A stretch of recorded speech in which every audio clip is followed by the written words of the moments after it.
Hello, everybody, and welcome to an episode of Cus I Wanna. It's the show that we do here on the line when we wanna, cuz we wanna. And tonight, we wanna because you guys, our very own Josie Caballero is running for office. And we wanna support her and shout her out and hopefully earn her a nice little pocket full of donations for the end of the night towards her campaign. So we're going to be spamming links all night long in the chat. We're going to have links that pop up here.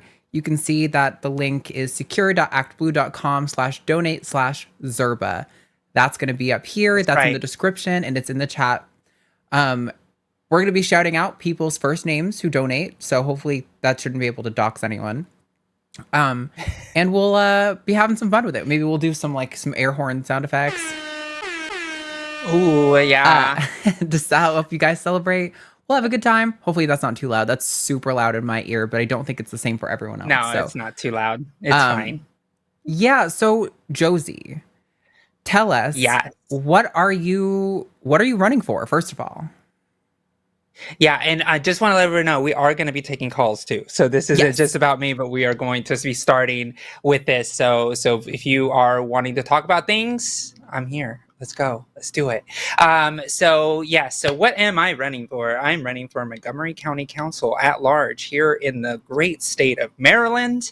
And it's a local office. It's something that's incredibly important. It's Montgomery County at large, meaning the whole county, which is huge. I actually have to get more votes than a congressperson. So you hear local and you think small, but this is actually a very, very big race. It's actually a full-time legislative position where the state officials, they have part-time. They're only in office for 3 months out of the year. So this is an opportunity to actually get real housing policy, real climate policy, actually addressing the unhoused populations, defending immigrants against ICE, actually making sure that county property is protected to make sure that people come in, they have to show warrants, things like that we're actually need to move forward on. Rent caps, vacancy taxes, making sure that we're actually doing really good stuff to make sure that we are actually doing the real work. And at a local level, especially at the county level here in Maryland,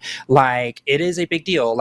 For example, the county executive of Prince George's County, which is a neighboring county of Montgomery County, Senator also Brooks became a U.S. Senator from the county executive seat because it is such a very prestigious role to be able to lead a county, which is incredibly important. We're talking about, $1 million budgets. We're talking about huge amounts of resources that are going to be allocated. So, and, I'll also be the first trans person to ever be elected in the state of Maryland as a lawmaker. And I believe I will be the only trans Latina lawmaker in the entire country. So there's a lot at stake here. Fire. There's a lot at stake. I know.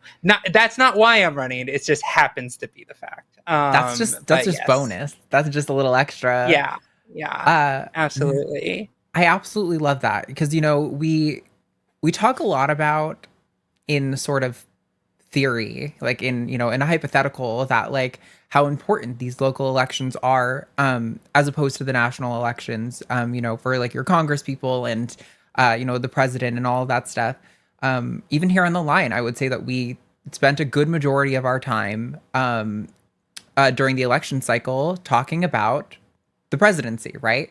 But these elections are super important, and if not more important in a lot of ways, because you guys are actually able to be a sort of form of resistance to the overreach that we're seeing coming from the federal level legislation. So I would love for you to tell people you did just kind of rapid fire some of your policies, but spend some time going to a little bit more into depth about why this kind of seat matters so much, and even talk about some of your policies. What are some of your big picture things that you want people to think about if they're considering donating to your campaign?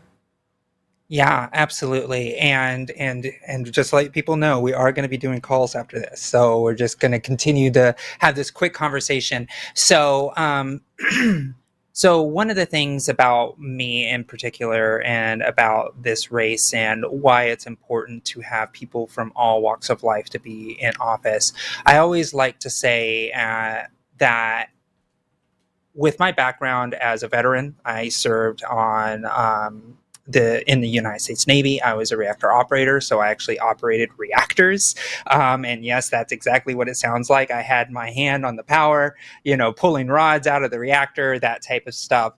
But what people don't think about as well about that is that you need to have a courageous, steady hand to be able to operate a reactor. To operate a reactor, you need 3.5 years of experience of training before you even stand reactor as stand reactor operator on your own.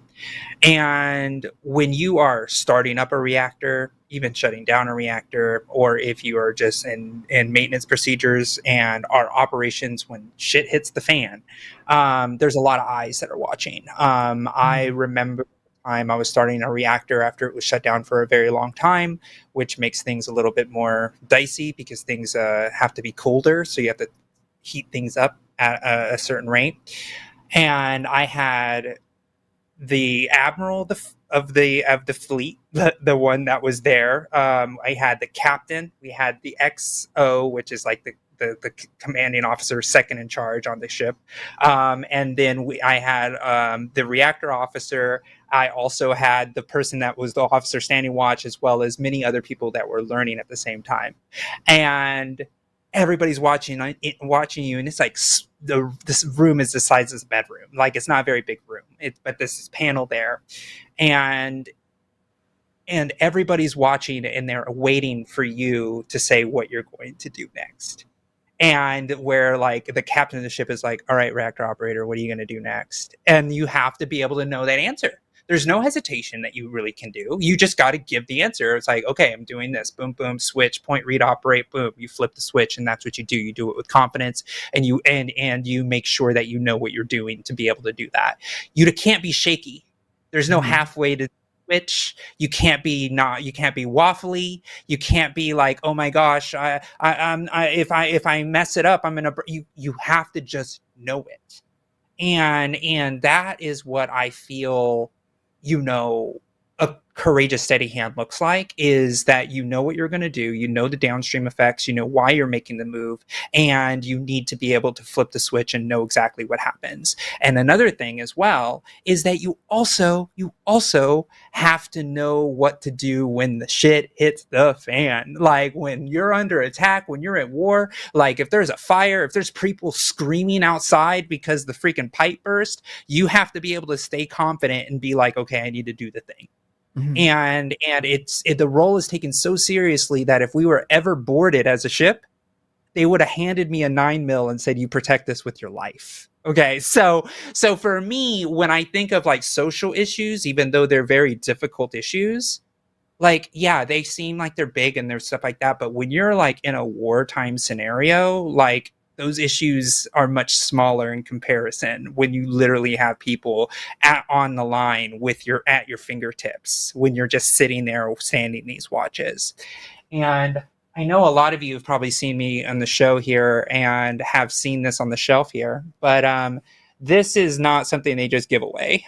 This is a propulsion plant drill team hat, meaning that I was somebody who not only understood how to operate the reactor well, I was somebody who trained people how to stand reactor operator well during times of crisis.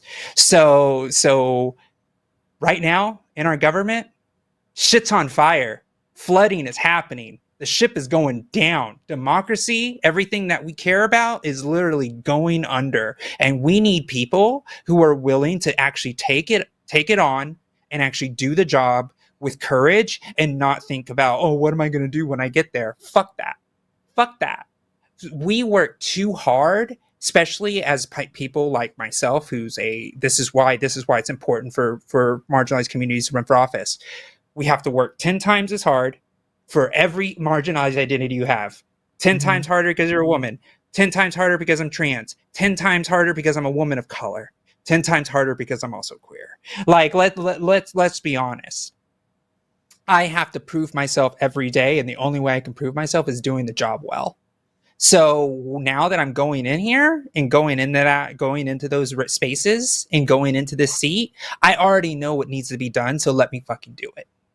My life has been nothing but service. I have been serving communities since as long as I can remember. So as long as I've known you. Yeah, like, right. If I can, just to say for the people, like, you know, obviously I didn't know you when you were doing nuclear reactor operator stuff, but for as long as I've known you, you have worn like minimum 3 to 4 hats, and you are deeply involved in organizing and community work. So much so that it baffles me that you ever have the time or interest in coming on to TACIS or the line, because not because it's not something you're passionate about, but just because I'm like, you all know I work a lot at the line. I probably put the most hours in here at the line to keep this, you know, ship rolling. I'm super overwhelmed. I'm stressed. I work a lot of hours, but I don't think I work half as much as Josie does. And Josie's doing multiple things. And so I just want to say to anyone who's like, well, how do I know Josie really has the steady hand? Josie has demonstrated for as long as I've known her, which is probably close to 3 years now. 2 or 3 years, somewhere in there. She has had an extraordinarily steady hand and an amazing capacity to handle so much work all of the time. So I definitely, I can't say enough good things about Josie, and as an individual, as a friend, and as somebody who I would deeply trust to have a position like this. So before we get to calls, I do want to say real quick. Well, I do want to shout out Jacob. Oh, sure. From Utah. Yeah. I have Ian. Thank you so much from New York. Kristen also from New York, and Rochelle. Thank you so much as well from Washington. So I just wanted to shout out those folks. Let's keep them coming. Arden was like, oh, let's get 100 donations. And I was like, if you give me 100 donations, that's like 75%. That's like 75% more donations than I have already. Like, that is so huge. Let's go. Yeah, no, that was what I was about to say, actually, was that, like, I saw we had a super chat come in, and, you know, I can't stop you guys from super chatting. We are not going to read super chats though tonight. And the reason why is because I want you to take any money that you would have sent in a super chat and send that to Josie's campaign tonight. I would like us to get to at least 100 individual donations. Even if you guys did the smallest donation, which I think is like $5, you might be able to do a custom donation. Whatever. Give what you can if you're able to. But I would like to see, I know you guys. I've seen you guys blow our expectations way out of the water on stuff like this before. I think 100 individual donations is easy pickings for you guys. So I really hope, I would like to see that. So how many do we have right now? Do we have a tally? You said those 4 you just read off? So that was, if we count you, it's Sure. 5. 5. We made Arden do a donation. Okay. I did. Of course, I want to donate to Josie. So that's 5 individual donations. So you guys only have 95. Look, your work is 5% already done. This is easy for you guys. I think a bunch of you right now, before we get done the first call, I bet we could get it up to like, I'm going to say 15. That's my expectation for the first call. And I think you guys are probably going to make a fool out of me because you're going to do way better than that. Yes, all right. let's go. So we're going to move on to take some calls now. The number is on the screen. There's also a web link in the description, 720-619-2288. And we're going to hop into it. So do you want to take them in the order they came in, or is 221 you want to jump on? Let's go ahead and take them as they go in. Okay. All right. Let's talk to Kyle. Him in Pennsylvania wants to talk about being a detransitioner and having an unintentional bias. Kyle, you are live on the line with Arden and Josie. What do you mean by that? What unintentional bias? Well, unfortunately, we got to check. Can you hear me without any delay? Can you hear me right now? Yep. You're sounding good to me. Okay, great. Yeah, I am a detransitioner, and I don't know what that, obviously I know what that means for me, but I don't know what that should mean in terms of balancing the ability for somebody to express their gender in the way they want to, and the unfortunate possibility that they might regret that decision in the future if they go through a medical route, which is what happened to me. Yeah. So, if I don't know if you know Kyle, but I was also actually a detransitioner. Like the elevator pitch of my story was I came out to my mom when I was like 13 or 14, I think it was. I never remember exactly, around that time. I went through a few years of transition. Back then, it was a lot more restrictive. So I wasn't able to do much medical transitioning, but I did start. I was on puberty blockers for a time. I detransitioned at 17. You know, we can talk about the reasons in a little bit, but just to get you up to speed of where I am. Went off to college until I was 22 when I decided to transition again, and I am almost 30 now. So that was, almost 8 years ago, and I've never regretted it since. It's been definitely the best decision. We actually have some good data on this topic, actually, how many people detransition, what their reasons are most of the time. There are people who transition and sincerely regret, but the most of the people who transition usually cite as a reason for doing so things like lack of acceptance from their community, like harassment, in like their work, their place of, education, or things like that, or in their family, dissolution of like relationships with like loved ones and things like that. These tend to be cited as the higher reasons, and many of those people then go on to transition again later in their life. And I'm not saying that that's going to happen to you. That's a foregone conclusion. Like, you are living your life and your story. So don't take that as like a prophecy, right? These are just broad population statistics. But I think it's worth noting that like the regret rate for medical transition care is like extraordinarily low compared to a lot of other medical interventions that we don't hear people talking about regularly on the news, right? So I'm curious why you think your individual story as a detransitioner would have implications, because wouldn't you agree it's the case that all medical interventions are imperfect and are going to necessarily have some amount of regret rate for them? I don't think that my story has implications outside of reasonable conclusions that you can draw from data. Otherwise, I think that I don't see any reason why the data would trump my individual. I'm sorry. The data should trump my individual experience. I don't see any reason why my individual experience should trump the data, and I'm very interested in that. Sure. What I might be missing is, and I get that I'm not special, but in a way, we're saying that perhaps I am special based on the data. Why? What's happened? Like, I know that I'm not included in this data. I have never been interviewed about my detransition, which does not mean that a statistically relevant amount of people have not been. But it does make me question knowing that trans people are a very small percentage of the population. Question what exactly? If researchers are using the right methods to determine how many people have detransitioned.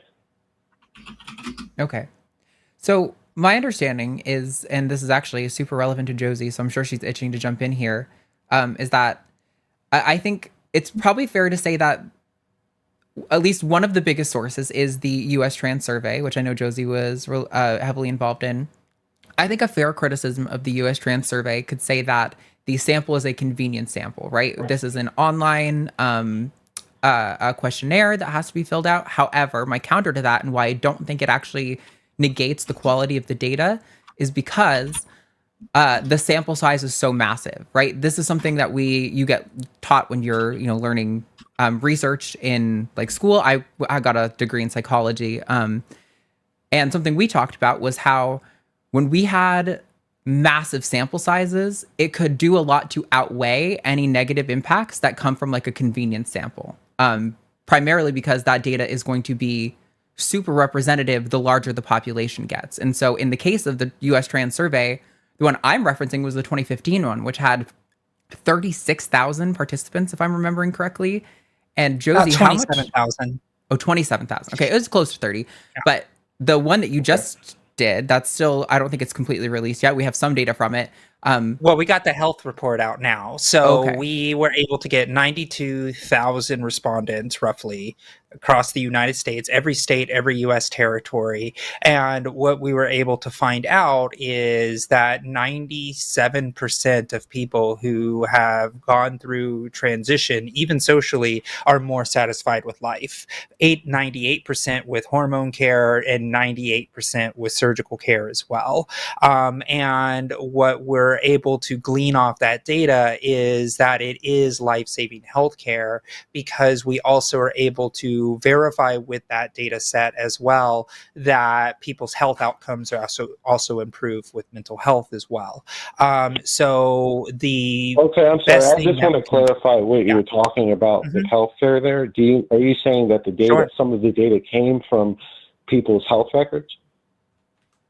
No, it came from, unfortunately, with survey data, when you have, human subjects that you're testing, and you're doing these broad swath sample sizes. We did have an IRB, which is an institutional review board, to make it scientific, to make sure that we were able to get informed consent from every participant to answer honestly about very specific, sensitive topics on their lives. So we ask questions like,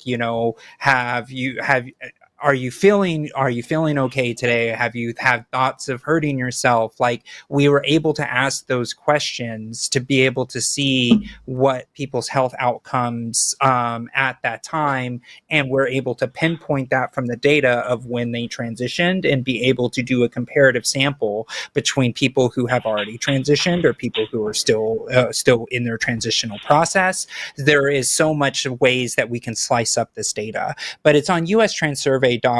You can go on and look at the health report. It's I think it's 190 how page much report. data of that was?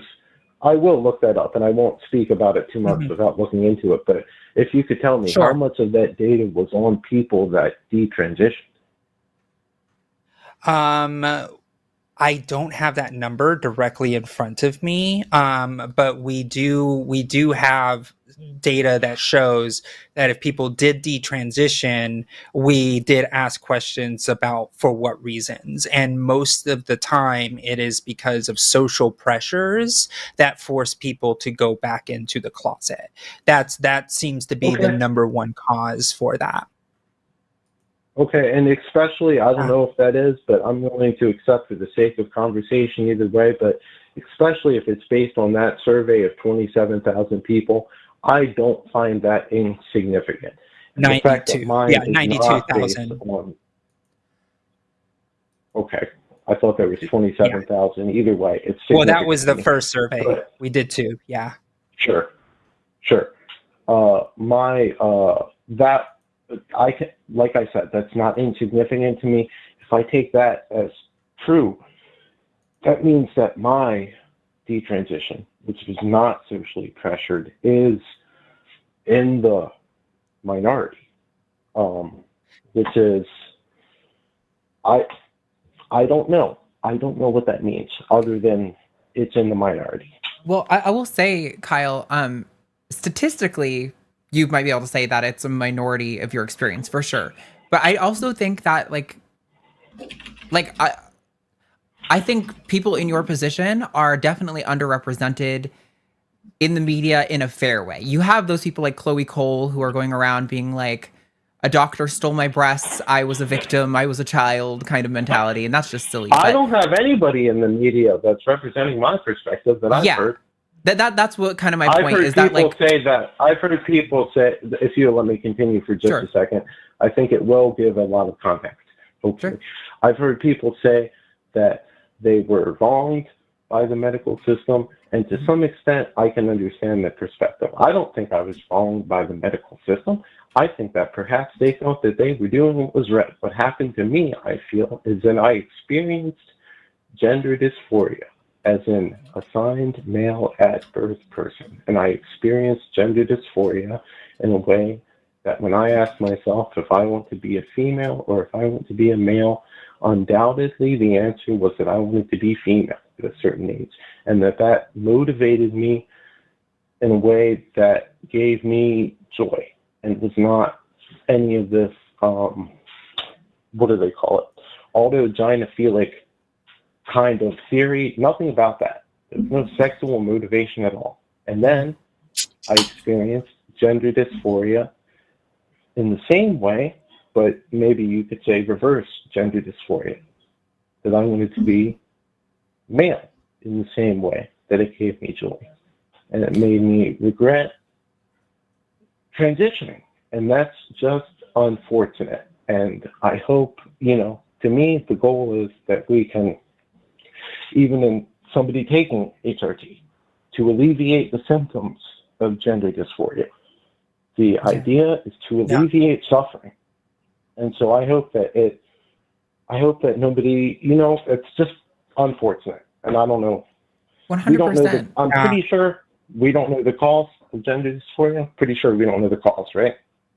No, not really. We have some understanding of like things that might be related, but it's really hard to know something like this. And I will say that, like, to your point here, Kyle, I think people like you are underrepresented in the media in a way that's really sad, but it's because the only people they want represented in the media are the ones who vilify all trans people and all doctors providing gender affirming care. And I think that inhibits people like you from being able to get access to the information and care that you actually need. When people are feeling like access is so limited, situations are so dire, I think they're probably more likely to make impulse decisions based on incomplete information. And the Texas, for example, recently was trying to pass, I don't remember if it actually went through or not. I try to dissociate from the politics of my state to a certain degree. Or the day-to-day policy matters anyway. They tried to pass a law that was supposed to be forcing insurance companies to cover detransition care if they cover transition care. And this was framed as like an own on trans people. But like, to be so transparent, like I have been saying since this show started, I am deeply disturbed by the fact that, like, even if it's an extraordinarily small percentage, that shouldn't matter.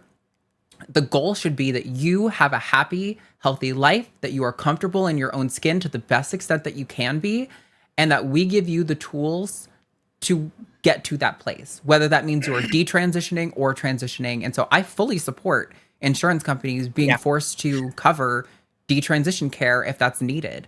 Again, it's definitely underrepresented and unfortunate in the industry right now. Well, now we're getting into controversial territory. You're supporting insurance companies? Okay. Well, we don't support insurance companies. It's just with the healthcare that we have, everybody should have access to it in those ways. Yeah, I support them being mandated to cover things, not the corporations. Yeah.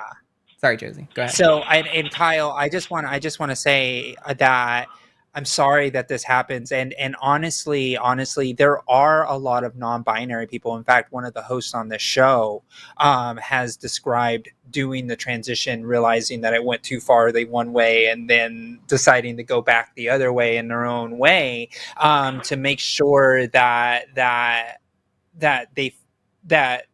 it finds the equilibrium that is needed. So healthcare is a really weird thing where sometimes the health process works out well and it's like more mainstream and people fall into that. But some people, it doesn't work that way, and it requires more specialization or requires more watchful eye on how these things go. And it's important for us to be able to kind of make sure that everybody gets the healthcare to the point where they are happy. And if it is going the other direction, then so be it. But it's making sure that you have the medical freedom to be able to attempt to make your life better. And so I just want to say thank you for sharing your story, and we want to make sure that you know that we are for healthcare for all individuals, no matter where they fall on that spectrum, and that's really what is important. And I just want to say thank you for sharing. And I know there are people who have that feeling of like, oh, maybe it's this or maybe it's not that, but I hope that gives you some comfort.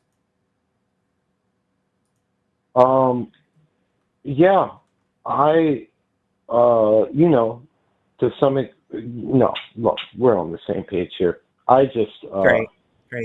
I just worry. That's all. Me too. Of course. I have long said it's already laid out, to my knowledge, in the WPATH guidelines or in most informed consent documents that you sign off as an adult. Let's keep it there for now. You sign off as an adult on the side effects of transitioning in most informed consent clinics. And I don't think that any other legislation is needed. I just think it's an unfortunate side effect that might be just 3%, like we talked about. Unless, I don't know.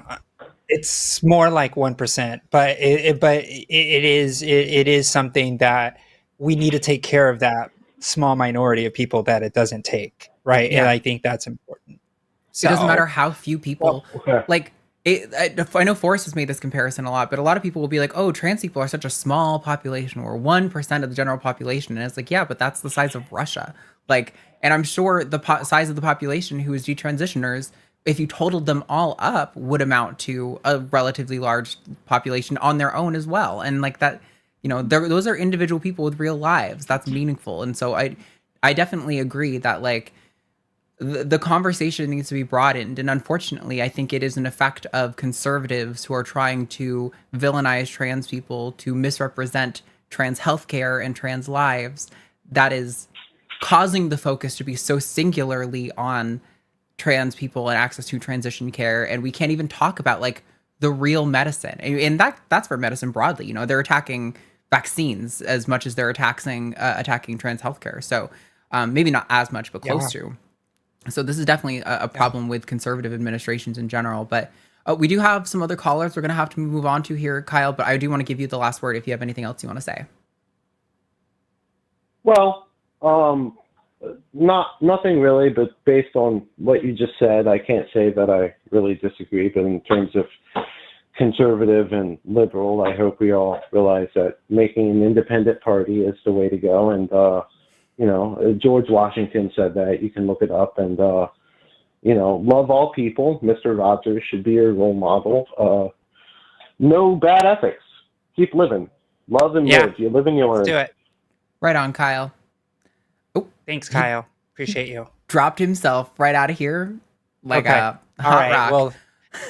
Well, no, it's fine. I get to give the updates. Oh my gosh, we are already at. Let me do a little refresh here. Come on. Don't fail me, audience. So we are already at 19 donors, totaling $571. Let's go. Including one reoccurring contribution, which is an option, everyone. If you want to give $5 but want to give it a reoccurring contribution, it is so helpful. So I just want to, let me get into my list of contributions. Oh my gosh, I'm gonna have to do it this way. Give me a second here so I can make sure I name the people here. So let me see, the last one I named was Jacob. So Amelia, thank you so much. Sierra, Briella, David, let's see, Eric, Drew, Sophie, Ben, Patricia, Robin, David, Lauren, Michael, Lagareth, and Joshua. And I'm getting, these are from everywhere. We got California, we have Oregon, we have Washington, we have Minnesota. Let's go. No, sorry, Montana, I meant. We also have Utah, Texas, Georgia, Kentucky, Michigan, and Wisconsin. No, both of those are in Michigan. Sorry, because Michigan has the extra little appendage there. New York, and it looks like Massachusetts, maybe Connecticut. I think that might be Connecticut. No, it might be. I need to look at that little dot. I need to click it, but it's hard to see because It's one or the I'm other. looking It's at a like map probably with so many Amherst, dots. you know? Yeah, it's right there, and then Virginia, which is great. That's amazing. I'm gonna be really repetitive tonight, mostly because I know a lot of people come in for a call and then they drop out, and that's fine. That is the nature of these kind of shows. So I just want to remind you guys, we are here tonight to promote Josie's candidacy, and so the link that you see on the screen right now, secure.actblue.com/donate/Zerba, is a link to donate to Josie's campaign. We are trying to get 100 individual donations tonight, and we got to 19 in that first call, which I think is a really good sign that this is gonna work out well. It's really great sign. But yeah, if you are in the audience, if you have some extra money that you are able to give, please consider donating to Josie's campaign. And let me just list, you have to be a U.S. citizen or a permanent resident. You have to be at least 18 years old. Contributions have to be from your own funds. So you can't do it from another person without their permission. And no individual can give more than $500. That's the max limit as well. And just remember that these are not tax deductible. Just wanted to go ahead and say those disclaimers, because they're always out to get us. For sure. So no. And also, as I have this little beep sound, it sounds like a heartbeat like monitor where it's like beep. So I just got Albert and Joshua that just came in as well. So yeah, it's really great. It's like the little pulse in my heart. Every time you donate, I hear a little beep, and it's so great. I love it. I love it.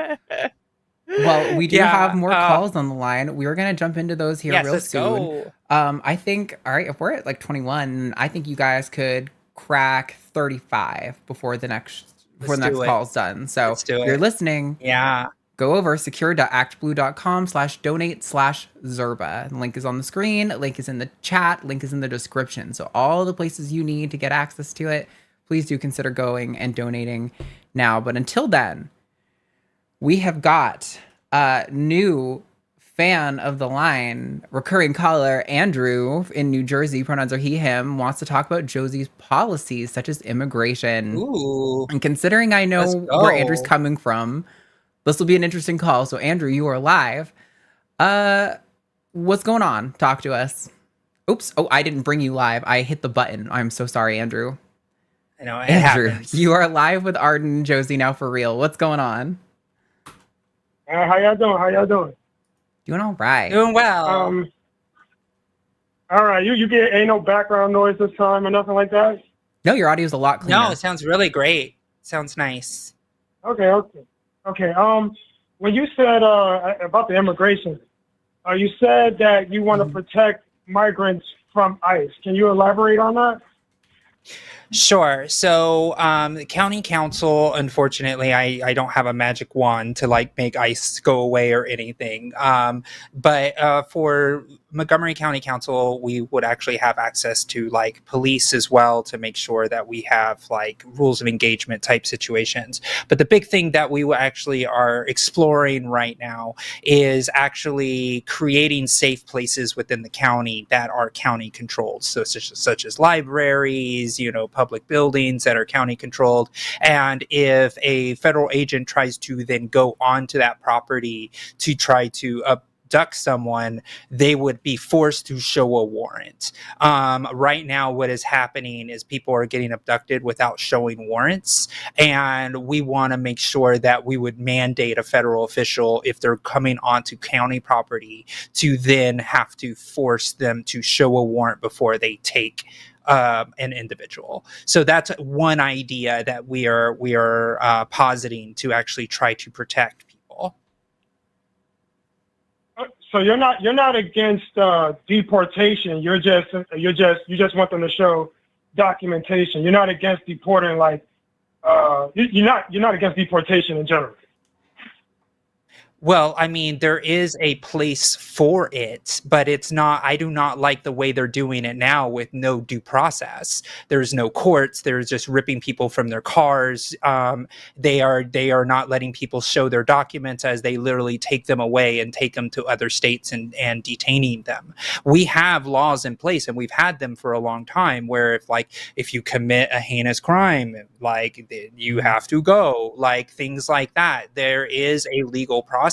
I do believe that we need to have a process that is streamlined to allow people to enter legally, so they can then go through the process. And Andrew, what's happening right now is that there are legal residents that are trying to come and do the process legally, that are here, that are migrants, coming into court to show their documents on why they deserve to be here, and they're literally getting ripped out of the courtrooms for doing the law. They are law-abiding residents, and that is the problem, is that we've created this hammer and nail situation where everybody who's here without any documentation or any type of legal process, or people who are already in the legal process, are just completely being ripped out of here without due process. So that's really where my issues are. All right. So, like I know in Rhode Island, they rounded up like 40. I think they were MS-13 gang members. I get what you're saying about the due process thing. I agree with that. But there are a couple people that are against deportation. Period. But I think I guess we can both agree that violent gang members should be deported. MS-13, Trinidad, Rogler. Do you agree? But the problem, but the problem becomes, Andrew, is that these words are usually said in a way to gin up fear, to allow people to give up their civil rights, to have this thing be rolling through and taking all of these humans. Like, the fact of the matter is, like, we are supposed to be a nation of laws, and when we're talking about due process, we're talking about due process for everyone. Because, Andrew, if you were just rounded up and if you didn't have due process, they wouldn't care about your IDs. They don't care about any of that. You're not going to see a courtroom. You're not going to have a lawyer, and they can just say whatever they want and throw you out of the country and deal with you later, right? And so that's kind of where we are. It's like, I understand the pretext of like, oh my gosh, we need to deal with immigration enforcement, but that pretext that was not as dangerous as it was perceived to be, because you can know that people who are immigrants in this country commit much less crime than U.S. citizens, for example. This narrative was ginned up so much that now they're just taking innocent people. You're talking about ripping kids away from mothers' arms. You're talking about dads being thrown on the pavement, having bloodied faces as their kids watch in horror when they were doing nothing but following the law. So I'm all for like the understanding of like, let's go back to the drawing board and take a look at the immigration process and making sure that it is fair and proper and legal. But where we are right now is definitely not where we need to be. And even if you were to say there was a pendulum that swung, it swung all the way into fascist territory, where they're literally just ripping people's due process away. And so we have to stop that. And then once we stop that and start going back to the legal letter of the law, then we can start talking about how we make sure that enforcement is humane. Because right now the enforcement is not humane. Does that make sense? Yeah, it makes sense. Yeah, I agree that like if these people got proper documentation and they show their proper documentation, they shouldn't be deported or whatever. But I think that like what a lot of the migrants that are deported, they have deportation orders, or you have some that were deported and they entered again. And so they find the ICE agents find out where they Andrew, are, and they deport them again. That's 10% of all the people who have been deported or in ICE custody right now. 90% of the people who have been apprehended by ICE are people who are doing the process lawfully and legally. Only 10% of these people that are being taken are in the category that you are talking about. So, I mean, if you were a person, go ahead. Go ahead. I'm sorry. So, but okay, for that 10%, you do agree that they should definitely be deported? I think yes, with the court. Go ahead. Yes, yeah, go ahead. I was just gonna say, I think this is kind of what Josie was talking about with the hammer and the nail thing, Andrew, where you're like, oh, but if they're a criminal, shouldn't they be deported? Where it's like, I think there probably are a lot of instances for people like that where deportation is absolutely the right move, and I don't think almost anyone, even like we're very left on the line, right? Like not like even liberal Democrat doesn't really fit us. We're left.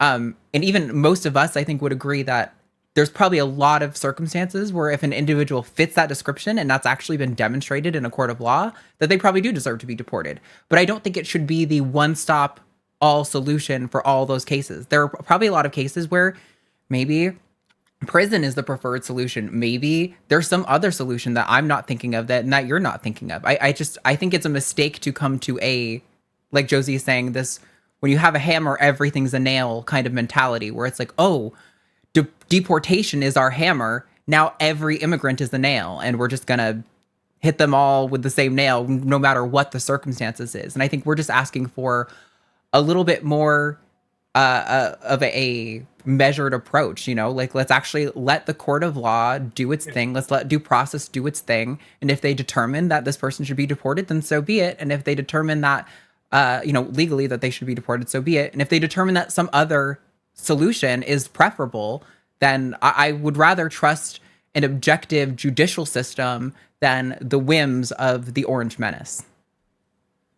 Yeah, no, I get that. I know Trump, he wanted to, make more like appoint more judges and create like more holding facilities and stuff for these people who are waiting trial. And, a lot of Democrats push back against it. A lot of them don't agree with the funding. I'm going to stop you on stuff, that one, Andrew, because right before the election, the Democrats actually pushed forward a bipartisan bill that ensured exactly what you're talking about: more judges, more custom enforcement agents on the border. And Trump stopped it because he said he wanted it to be an issue that he could run on in the election. Trump doesn't actually care about solving these problems. Trump cares about making his cult fan base horny for the awesome things that he's doing. Yeah, but in that bill, it had a lot of money going to places we didn't need it to go. They wanted to send, in that bill, it was more money going to Israel, more money going to Ukraine, and then a little bit of it was going to the border. That's why he said kill the bill. But, okay, Andrew, Trump did not kill the bill because he cares about Israel, about not sending money to Israel. Trump killed the bill because he knows that he is better. It's easier for him to run when he can pretend this is an issue, right? Or if you think it's an issue, that it is an issue, whatever. This was not about him being so holier than thou on Israel. And maybe there did need to be amendments to the bill. But the problem is the legislative session has a process for this, where they send the bill to the Senate makes amendments, they send it back to the House to make sure that everything's good before it goes through, right? Trump stopped it full stop. Why would you stop it full stop unless you without debate? Right, without debate, unless you were trying to specifically use it to run on. If there were issues with the bill, maybe there were. I don't remember everything. But I will say there's an actual process that doesn't involve flatly killing the bill that could have gotten amendments in for this. Yeah, but Trump secured the border without a bill. He did it via executive order. Like he just, we barely have any illegal immigration now. The only thing that we doing now is cleaning up the inside of the country. That's not necessarily true. And Andrew, like you're using words like clean up the inside of the country and things like that. The reality is, like, people are still overstaying their visas. There people are still overstaying their visas. Like border crossings were already at historical lows already, and so like most of the immigration doesn't come from border crossings. Most of the immigration comes from people flying into the country on visas, and then they overstay. That's what's happened. And so when we take a look at like this data, you have to be very, very careful about how you are looking at the data. So if you're saying, oh, border crossings, but are ignoring like all of the visa overstays, then that isn't clear data. We know that people in this country have been migrating to this country for a long, long time, and so we want a flow of migration. Do you not want any migration into the country? Is that your stance? Like very little, especially from what does very little countries mean? that have really. I don't have a specific number, but not like, in the bill, the bipartisan bill, it was part of it was letting in 5,000 a day. That's way too many people. That's a lot. So, Andrew, there's multiple things I want to say to this because, like, one, Republicans, and I'm not saying this is you, right? I'm just trying to point out that, like, when we're in this like ideological flatline opposition to, the vast majority of migration.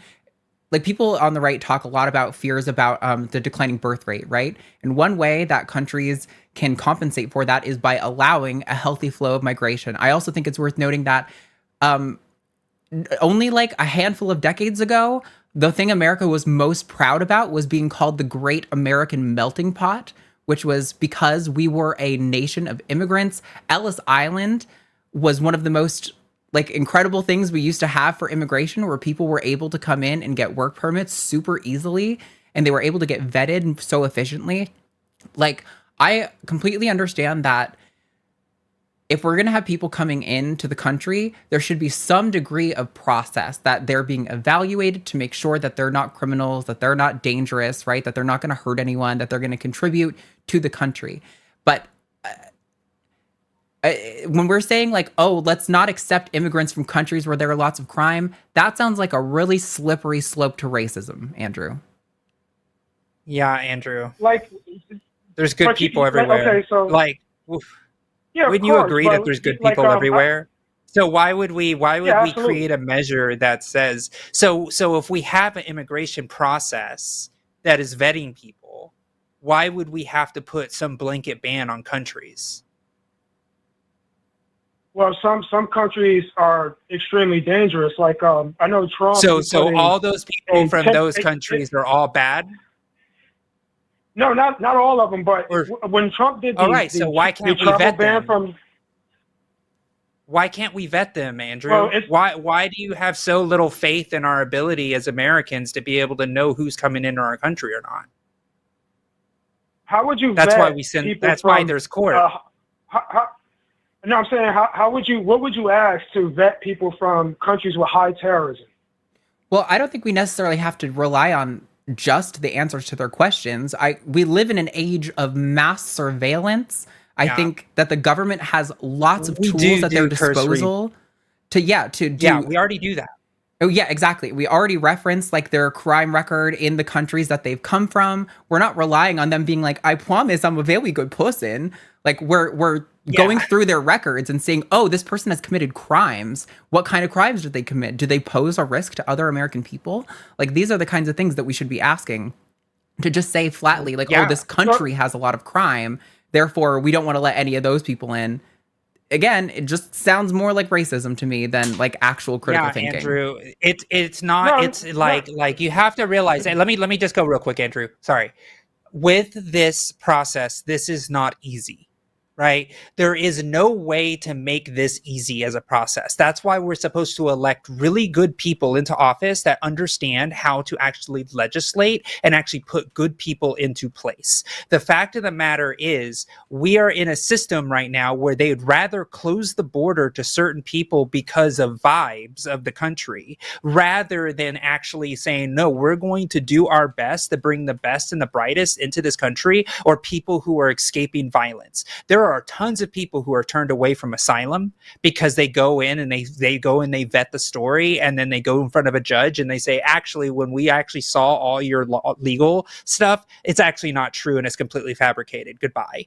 Right? Like, there is ways that they are able to be able to vet this stuff, and we were trying to do it. That's why that border bill, that bipartisan border bill that happened, a lot of the money that was going to that was supposed to be for immigration court judges and attorneys to actually vet the process better. But because that was where the money was going to go, and it was going to create a better streamlined process for letting people into this country, the people, Andrew, that you want into this country, which are people who are going to benefit our nation, we said no. Trump said no. Trump said no because he just wanted to hire ICE and enforcement. In fact, it just came out today that the DOJ is saying that to be an immigration judge, you no longer have to have a background in immigration law. So now they're just putting anybody in there now. They don't care. It's never been about a vetting process. Exactly, right? But that's where we are. Right. So it's never been, Andrew, on the conservative side about letting good people into the country. It's been not letting people into the country. It's about closing the border. And in reality, and look, the capital D Democrats, right, they want a border that is also semi-shut too. Like, there is no politician that is in office right now that is saying, we want open borders, because they have never been in power. But the right makes it seem like we want open borders at every turn, when it's actually the right that wants closed borders. That's why I asked you the question, Andrew, about, do you want anybody coming into this country? Because at the end of the day, the way everything is turning out, it seems like, no, the country is closed. Nobody can come unless you are here from nations that we like European nations. And that's the message that Trump is sending to the world. That, or pay $5 million for a golden visa. Yeah, I don't want I'm not saying I don't want no immigration. I just want limited immigration. I don't think we need to import thousands upon thousands of people from South America. I don't think we should be doing that. And plus, a lot of these too much immigration destroys wages. That's the problem with mass immigration. It mainly hurts the low skilled workers. Andrew, it sounds like your problem is with businesses that exploit workers, not the actual immigrants themselves. Like, it sounds like your anger shouldn't be pointed at the immigrants crossing the border, but the companies that encourage under the table payments for people to be able to work for low slave wages. And I agree with you. We shouldn't be importing people into this country to pay them nothing. That is garbage, and that is the problem. But we don't hold them accountable. Instead, we blame the immigrant for coming to this nation where a corporation is paying them pennies on the dollar. Your anger is at the wrong people, Andrew. You should be mad at the corporations that are encouraging this type of stuff. No, the left is funding NGOs to do these riot groups. Wait, before you jump in, wait, Andrew. Before you jump to another point, I want you to address what I just said about corporations. Do you think they also bear the responsibility, or? So what should we do to them? What should we do to them? I'm for regulation, saying that you can't do this. Okay, great. So why don't Republicans ever cry about that? Andrew, why don't Republicans ever cry about the regulations of these companies that are doing this? Instead, they say, no, it's the immigrants. Not Democrats, but the left is constantly talking about. I'm not the Democrats. No, neither side complains about this. No. Andrew, I'm specifically saying we're not, Josie might be technically a Democrat because she's running for office, and that's kind of the way our system works. But Democrats, like she said, big D Democrats, you're right. They don't tend to do the right thing on corporations, but the leftists in activist spaces are constantly talking about anti-corporate sentiment. And there's a lot of that on the right too. We share a lot of feelings about anti-corporate sentiment between the far left and the far right. So yeah, it's not like us on this channel. We constantly talk about the problems with like mega corporations and all of that kind of stuff. Yeah, Andrew. Yeah, but like, why don't we hit the how come systemic issue rather than attacking the people? We got to be hard on systems, soft on people. Do you agree with that sentiment? Not necessarily. I agree with being tough on both. You know, the migrants So and the corporations hard on that's people. hiring them. So you're okay with being hard on the mother that is getting ripped from their kid ripped from their arms because they are being perceived as part of the problem, when it's the corporations that are bringing people here for cheap slave wages? No, that's a straw man. I never so said, you're okay. I'm not for. Well, it's kind of a question. That's what I mean. Soft on people, hard on systems. No, that's what I'm wanna saying. Like, we should treat people with compassion. What I want to be hard on is the violent migrants, like the regular migrants who just trying to live their lives. I don't care about that. What I'm talking about. But we're going back around again, because 90% of the people that are being abducted by ICE right now are those people that are doing the right thing. Mm-hmm. So in reality, you are being. I don't know if it's 90%. You're in reality. Well, even if it's 80%, Andrew, you still think it's pretty fucked up, right? I don't think it's that high, but if it's 80%, then sure, yeah. Andrew, can I tell you something? So that's what I'm talking about. I don't want to ruin Josie's point. Go ahead. I was just going to say, Andrew, I know you're kind of young. I think you mentioned on a previous call you might be like 19 or something like that. And this is not me trying to like talk down to you or anything. What I'm trying to say by that is you have regularly expressed disagreements with Trump and conservative and Republicans, and you still kind of seem like you identify yourself with them. Genuinely, you sound to me like a leftist egg that hasn't cracked yet. And I look forward to the future when you come to this side, friend, because this is the side for the working people. This is the side that's against corporations. This is the side that wants reasonable, healthy flows of immigration. This is the side that wants to respect human rights. And I think you'll get there. We're going to probably have to move on relatively soon, but I do want to give you some chance to respond and have some dialogue back and forth here. Yeah. First of all, I don't think the left is completely against corporations. You know, the left gets big money from from corporations. Leftists, there's no leftist who gets money from corporations. Leftists are like anti-capitalists by and large. Why would corporations give money to anti-capitalists? That doesn't make sense. No, a lot of leftists are not anti-capitalists. I think you're confusing liberals and Democrats with leftists. Explain the difference really, really fast. Yeah, so liberals are like Hakeem Jeffries, Chuck Schumer, Nancy Pelosi. They're usually very involved. They take a lot of corporate money, a lot of corporate donations. They'll often cede a lot of ground to corporations in their lawmaking. Leftists are by and large socialists, anti-capitalists.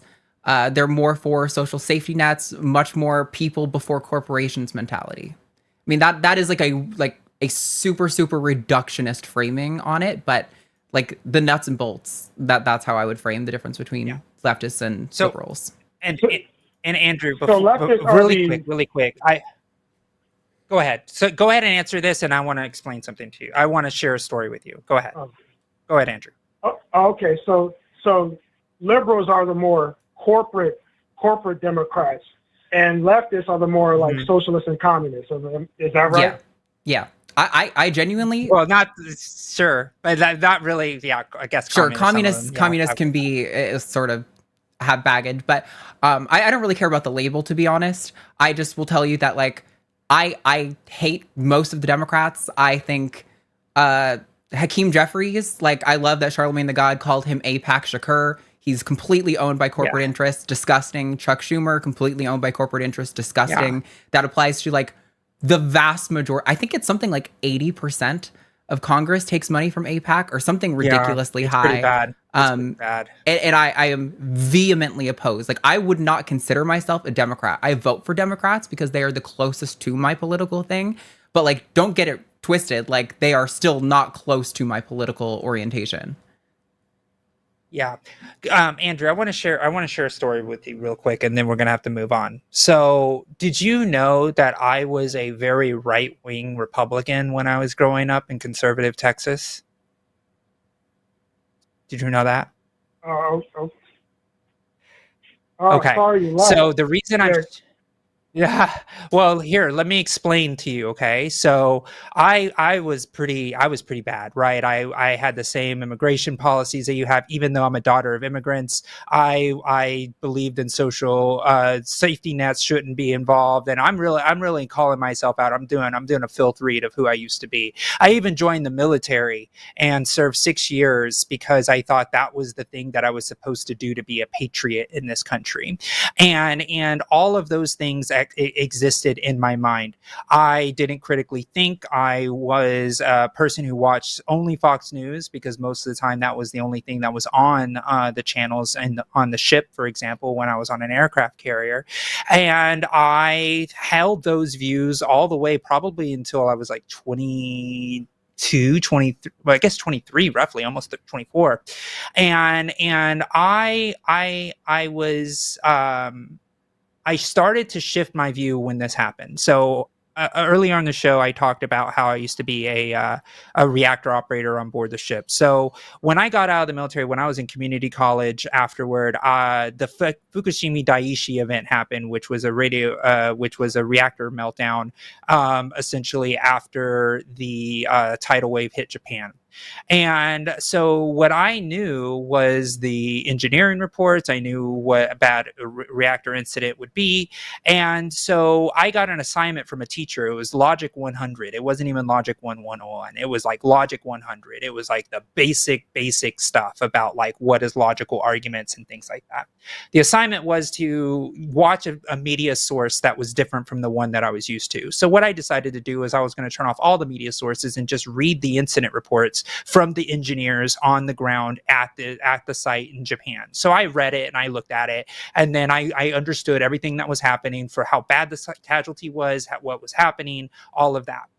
I then watched all the news, and I started watching the news I don't normally watch, and it was like, your typical MSNBCs, your CNNs and all of that. And then and it was like, oh yeah, it was like nobody really knew what was going on. It was very, very technical stuff, but nothing was like Chernobyl levels. And then I flipped it to Fox News, and they were talking, and I read it on the website, the Fox News website, a news article. The core has melted through the secondary shielding, and the core is melting into the earth.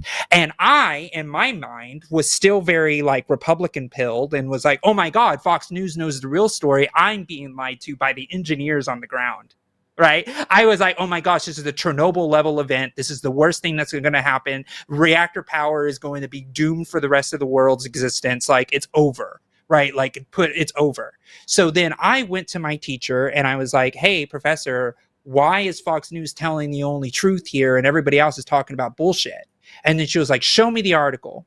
And then I went to show her the article with the link, and the article no longer existed because it was purely sensational to make people be afraid that they were doing it. It was a complete fabrication. It was a complete lie. And at that moment, I was able to see firsthand the lying Fox News that they got sued for later, a few years ago, for lying to their audiences. They lied to me and made me afraid. And so I then had to explain to myself why they would do that. I actually then went to college to get my political science degree because I wanted to know what our founding documents actually said. I read the Constitution and I read the founding fathers' notes and journals and documents to figure out what we actually stood for. And what I realized, Andrew, is that my heart was very, very for the people, but the way it was being told to me was bullshit.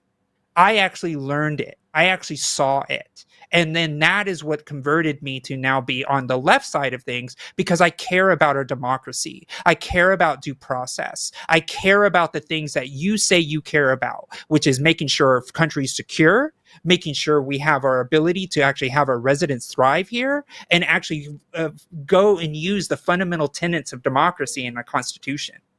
That's all I did. I didn't go, no Democrat came to me and was like, hey, you should be a Democrat. Why aren't you a Democrat? All I did was study. That was what I did. And when I studied, I knew that I was wrong. And I knew that the media was telling me a bunch of bullshit on all sides. So for me, that allowed me to be a free thinker. And I don't live in the box of Democrat and Republican and all of these different things. I talk about good policy that actually helps people. I'm not loyal or beholden to nobody. Biden screwed up. Obama screwed up. Bush screwed up. Trump screws up. Like Reagan melted the world. Like everybody screws up. I'm never going to be loyal to a person to tell me everything's okay, because the second we just say, yep, that person's got my back, is the problem where we are today. We decided to let politicians think for us instead of us actually making decisions on what is good policy.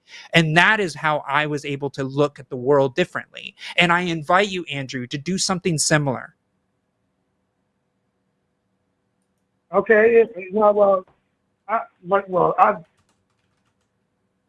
There's some things maybe I can get on board that leftists agree with. Only reason look why at policies, I moved to Andrew. the right is Andrew, real quick, Andrew. Look at policies. Don't look at labels. Don't get caught up in the bullshit that everybody's caught up in. Just look at the policies. Like, read a policy and say, you know, we've had many points in this conversation where you were like, oh yeah, I don't agree with the fact that immigration court judges don't have immigration law background. Yes, I agree with you. It is screwed up that that's what's happening. You said, yeah, I don't think it's okay if 90 or 80% of people that they're rounding up right now are law-abiding residents following the letter of the law. Agree with you. That has nothing to do with left. That has nothing to do with right. That has nothing to do with socialism, communism, capitalism. It's about being common, decent humans and having good policy that follows the law. Do you see how we've been talking differently? You've been... Yeah, I got. Do you understand what I'm saying, though? I'm not saying left is best. I've never said that this whole time. All I've been saying is policies that actually help people are the best things to do. I just happen to support people who support those policies, and most of them are left. That's just how it goes. That's how representative democracy works. I understand. I was the only thing I was saying is, I just follow the money. I just see wherever the money is going, and you know that's what's causing most of the problems. Like when it's both sides, Amen. Left and right. They both get hundreds of millions of dollars.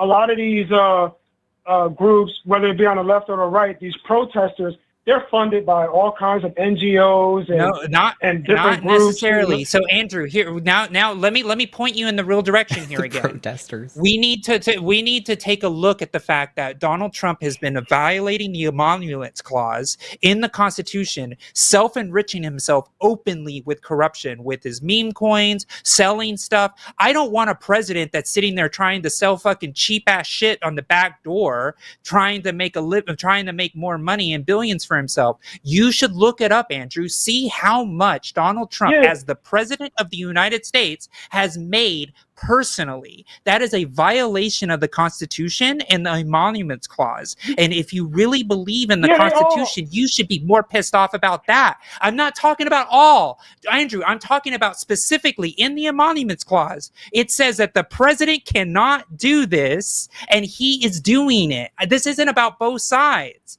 No other president in history has ever made that much money. I'm following the money, Andrew. I'm following the money. Why won't you follow it with me? I get what you're saying. I get what you're saying, but most of these presidents enrich themselves when they're in office. Biden did the same thing. He did the same thing. Yes, he did. They do not. They do a lot before and after, but mostly not. Not the same way Trump has, Andrew. Along with his son. No, not the same way Trump has. That is propaganda. Also, propaganda. That isn't true. So it's Andrew, we're gonna have to move on, Andrew. No. If I could recommend for you, you want like an anti-capitalist, actual leftist, not a liberal, check out Kyle Kalinski's stuff. Kyle Kalinske. I'm sure somebody in the chat's going to type it out. He's one of my favorite leftist commentators. And I think he's kind of probably more relatable to like a guy your age. Well, maybe his audience skews closer to my age, but I don't know. He's kind of got a bro-ish. Like huh? He's like my age. Isn't Kyle like 40 years old? Yeah, he's a millennial. Like sure. I'm not saying he's your age. I'm just saying I think he might appeal to someone in your demographic, and especially with how much you seem to actually be interested in like policy and money. I think he's going to probably appeal to you. So we do have to move on, Andrew, but I do welcome you to call back another time. Okay. Thank you. See you later. Thank you, Andrew. Bye. Yep. Bye. Listen, I've got a lot of hope for Andrew. I genuinely, in my heart, I do. When a conservative starts telling me they're super anti-corporate, I'm like, oh, you are a leftist and you just don't know it yet. Like, I've seen it so many times. Yeah. Okay. So we are. Hit us with it. Go ahead. I just want to. So we were able to get the 32. We're off by 3 donors. Oh, so close to get 35 on that. Right number, now, but 3 more of you immediately. Do it right now. Yes, and this is the exciting part. $50 away from $1,000. Like, let's go. There we go. Go. Now we're cooking. Let's go. Let's keep it up. Somebody said Hassan Piker too. Listen, I've come around on Hassan since before the election. However, I will say I think Kyle Kalinske is maybe a little bit better of an introductory to leftism kind of person than Hassan, in my opinion. Awesome. Yeah. Hassan's a little like deeper in the sauce. You know what I mean? I think Kyle comes a little more relatable to me. Maybe it's because I'm closer to his age. Maybe that's just me like showing off that I'm a millennial. But so real quick, you guys, let's remind you what we're here for. This show tonight is about raising money for Josie's campaign. Josie is running for office, and I think she's going to do a phenomenal job. And we are trying to get to 100 individual donations. So you can see the link on the screen here. The same link is in the description of this video. It's also being posted in the chat regularly. This is where you can donate money to her campaign. And we're going to shout you out with a nice little... when you get those donations in. Yeah, go. So let me go ahead and list them really quick. Okay, so we have... I think Rochelle, I may have said your name already, but I will say it again. Tucker, John, we have Carol, Joshua, Kristen K, Matthew, Jamie, and then we have Claire, Bodily, Shelly, Alan, Phil, and Aaron. Thank you so much. I'm like, at the end of the show, I will clip the map of the United States. It is lighting up all over the place. I can see the little dots of where on the country all these are. So at the end of the show, let's get to 100 and let's see how many state coverage we're gonna get. I'm really excited about seeing where all the state coverage is gonna be. Yeah, absolutely. So it's all over the country. Definitely. I've seen a few super chats come in. I appreciate somebody who sent one in, I think even said they were like, oh, I know you aren't doing supers, so this is just me supporting. And we appreciate that for sure. But I do think if you have money to give in a super chat, I would really prefer you give it to Josie's campaign. We know Josie. We love Josie here. We know she's going to do a phenomenal job. And I think she's already doing better on an ethical level than a lot of other people who are running for similar offices. So let's support this grassroots campaign. Get those donos in. Send as much as you can, as much as you're able to. Yeah. And if you're out of the country, you can go ahead and give super chats. We'll accept those. We really appreciate you. That's fair. Thank you. Great. So let's go on to the next call. Awesome. Lines are okay. I was gonna say we only had 2 callers, so I was gonna say lines are open. But we have 4 on the line now. So excellent. We're gonna keep lines open for now. We've got some good momentum. I want to keep it rolling. But awesome. Thank you, Tristan. Thank you so much for that donation. That was big. Thank you. I appreciate it. It was huge. Love that. Yeah. All right. I don't think there's anyone that looks like spicy. So I think we're probably just going to take them in the order that they're in right now. Let's talk to Maureen in Canada. Pronouns are she, her. Says, Josie, do you Yeah. find the campaign, media, and voters try to push specific agendas or keep you away from certain topics? So, Maureen, you are live on the line with Arden and Josie. Tell us where you're coming Hello. from. Yeah, I'm very interested in Josie's campaigning. I think there needs to be so many more voices over there instead of Democrats who seem to not know where they're going, and That's Republicans who just seem to be angry and fear mongering. There's not enough independents. There's not enough, Democrats that are trying to do anything. I just wondered, because you're coming from, you're a trans person and an atheist. Do you find that anybody is trying to push agendas your way or make you all about one agenda instead of trying to, handle as many of the issues as your voters are worried about? Are you having that kind of a problem with your campaign? Yeah, that's a great question, by the way, because that happens a lot, especially when certain communities are able to try to, they have candidates that they can support. I will say that it's natural that people will try to push a candidate to kind of promote the thing that they identify with the most.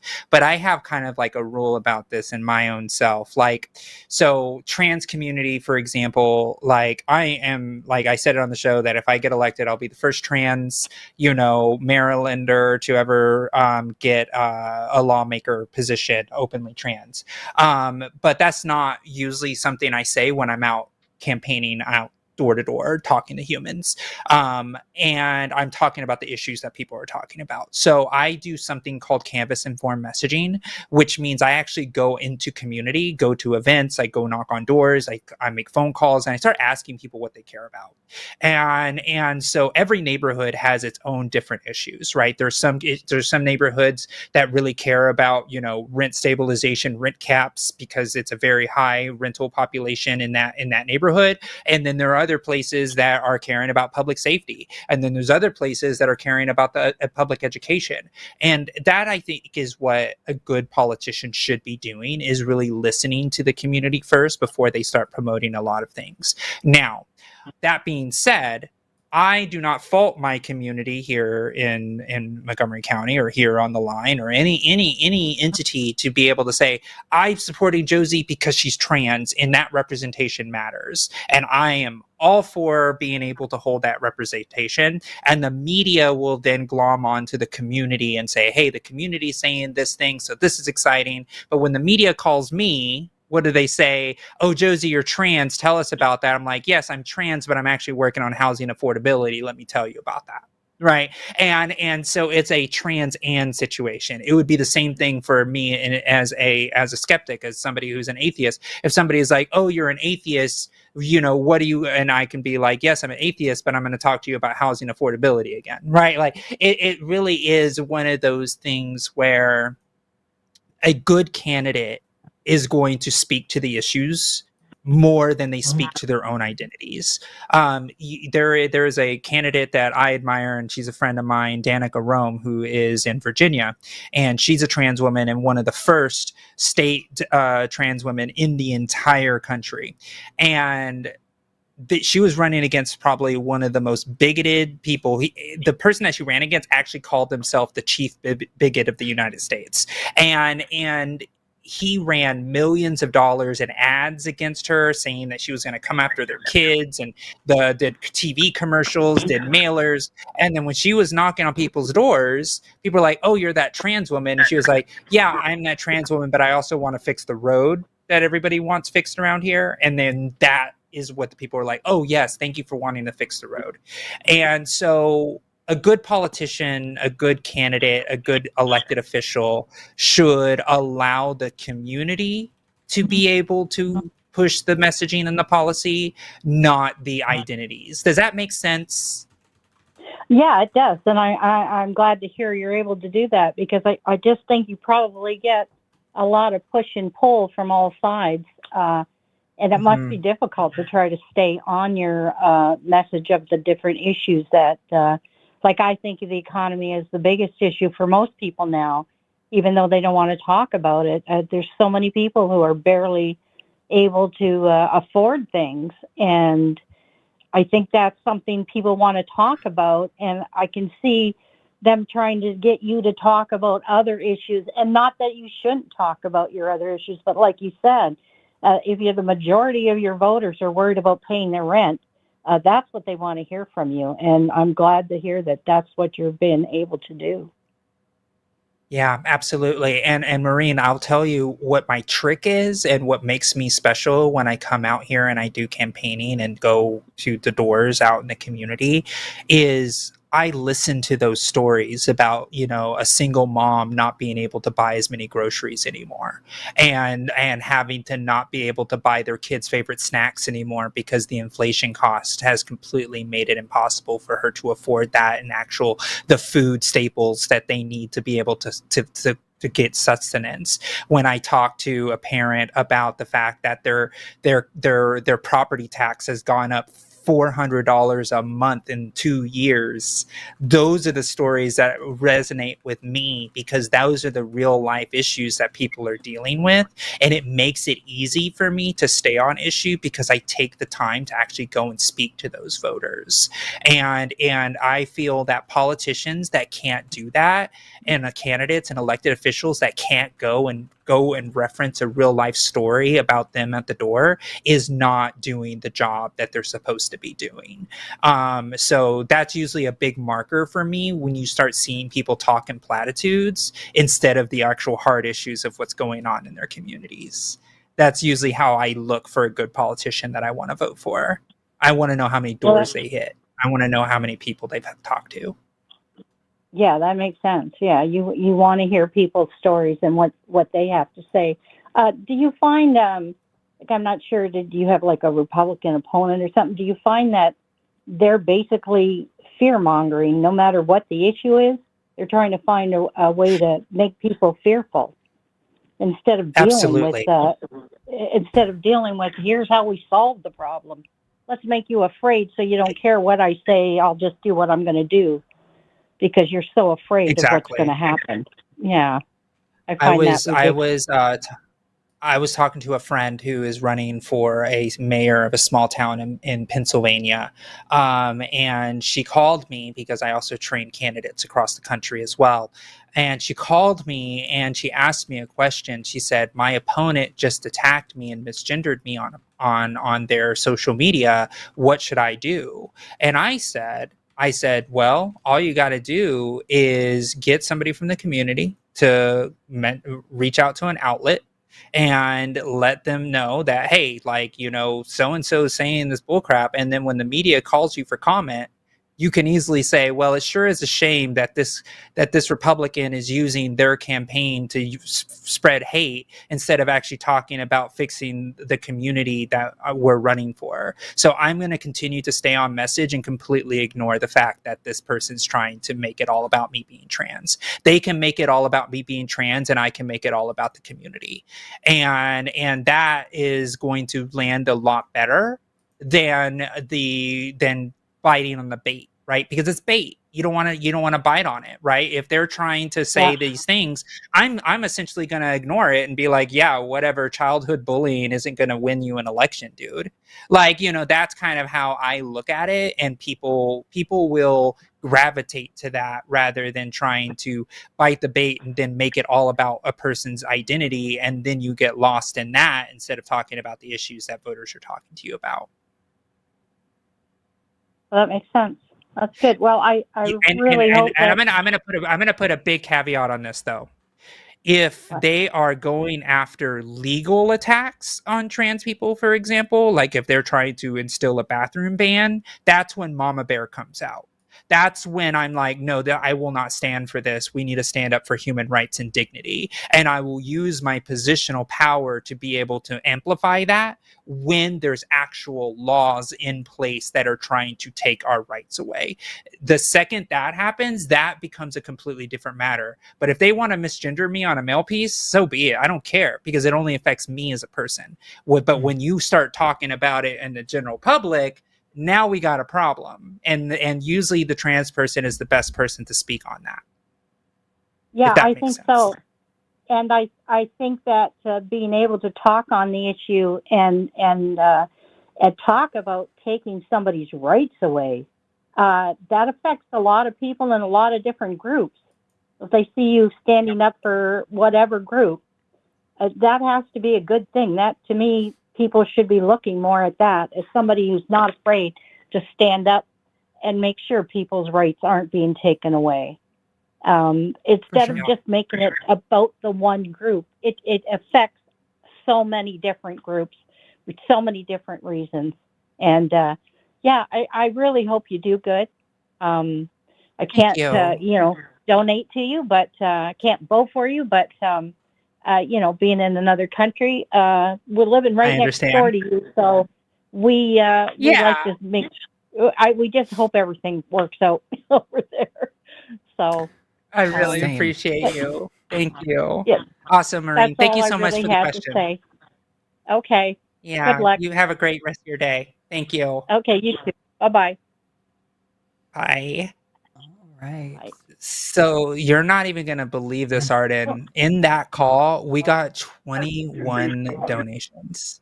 Did you cancel the call? Did you drop the call? No, I didn't hit the button. Now I did. Okay. 21 individual donations. 21 individual donations in totaling up to $606. So let me do the grand total, because you better get that horn ready, because it is going to be a nice one. I have to put 3 numbers in because it's tallying them by hour. So let me see. Whew. $1,557. And let's go. Let's Thank go. You. To our studio audience. Our studio audience. So that puts us at 53 donors so far. 53 donors so far. We are already halfway there to the 100 donor goal. Okay, I feel sheepish now. I was gonna say, you guys, for not getting us to 35, you better take us to 50 over this next call. But I could tell it was gonna be a shorter call based on the screener notes. But I shouldn't have underestimated you guys. Yeah. When you mess up and don't give money the way we ask you to, you guys always make up for it and give more around. So thank you guys. You guys have a phenomenal community, always outstanding. So Alfred, Mary, Christopher, Alex, Jennifer, these are kind of close together. Alfred, okay, got those. Jennifer, Andrea, Wendy, Fernando, Heather, Brian, Brent, William, Jasmine, Jay, and Amanda. Let's go. Oh, this is so great. Oh my gosh. I'm ecstatic. I'm just waiting for, I didn't tell my campaign manager that I was like doing this little drive right now, because he was like, okay, make sure you try to raise this much money. We're trying, try to raise another $1,500 by the end of the month. We're going to need it. And we already just broke that. And as soon as he opens up his computer, he's probably taking a break right now. He's going to fucking flip. I was going to say, I'm waiting for you to get a call. Also, I apologize to Josie's campaign manager, because if I say some shit, it's not Josie's fault. This is why we had the hashtag Arden's a liability in the last TACIS we did together. My views don't necessarily represent Josie's views. That should go without saying, but, I'm sure you're going to have somebody be, just in case. I'm waiting. People are just going to be like, oh my gosh, who are all these people from all over the country? They're the line, all right? And they hold strong, all right? This is how it works, all right? The Team Josie Army, the Team Line Army, this is what it's all about. We're going to change. So good. And this is the thing. I literally can look out my window and see DC. Like, that's how close I am to DC. Like, think about it. Put a trans Latina veteran, Trump's next door neighbor. Like, let's do it. Daughter of immigrants. Like, I think about it. It's daughter of immigrants. Explode. Like, He's like served the military for real, like all of that. Just like, oh man, let's go. Ooh, question. This can be a hard no. Yes. But somebody in chat said put him on the phone at the end for a reaction. Do you think he'd be so pissed if you called him and you were live? Oh my gosh. You know, he will be annoyed with me afterward. I'm just going to be like, "Hey, just did this thing," and I'll put him on my phone and I'll do it and we'll see how it goes. So that means to get that, you guys have to hit the 100 individual donations mark. So we need to start getting some rolling in. Again, the link is in the description. It's being put in the chat, and it is right here below me right now, secure.actblue.com/donate/Zerba. That's ZURBA. I saw someone earlier was like, can someone explain to me what Zerba is? I'm new. The TLDR, if you've seen Forrest Valkai on our channel, at our last fundraiser, he did a stupid little drawing. And for some reason, our audience loved it so much that they made it a thing. And now we have turned it into like an icon for the channel. I don't know. You guys love inside jokes. We just roll with you. We just roll with you. It's like, look, I will take on the power of Zerba to make this work. Like, I am a woman of the people. This is what I do. Absolutely. Somebody said, Arden, when you're running for office, when I'm not working as many hours as I am, and I have the capacity to have like a second job that doesn't pay jack shit, probably, then I would consider doing that. But that's a lot of time and a lot of responsibility for a job you don't get paid much for. Dude, state senators in Texas get like, what is it, like $600 a month? Or no, that's not right. Is that right? Wait, it depends. Like a state senator in Texas, they don't get paid very much at all. It's like really low. It's like maybe 20,000 something, maybe that, if that. Oh wow. It's really low because it's part-time. Most state officials are part-time, and that's why we got so many shit ones. Right. And that's why I was like, if I had the time, I definitely would, because I love politics. I can talk politics all day long. So like, you know, I think it's something I'm oriented towards. But yeah, it looks like annual base salary for Texas state senator is $7,200 a year, which is $600 a month. That is nothing for all of that work, all of that stress, all that responsibility. That is no money. Meanwhile, that's why the fines that they were challenging them with was such a big deal, because if you're not making any money and they're charging you $5,000 a day for not showing up, like that's enough. That's so much money, and they can't use campaign funds to pay off fines like that.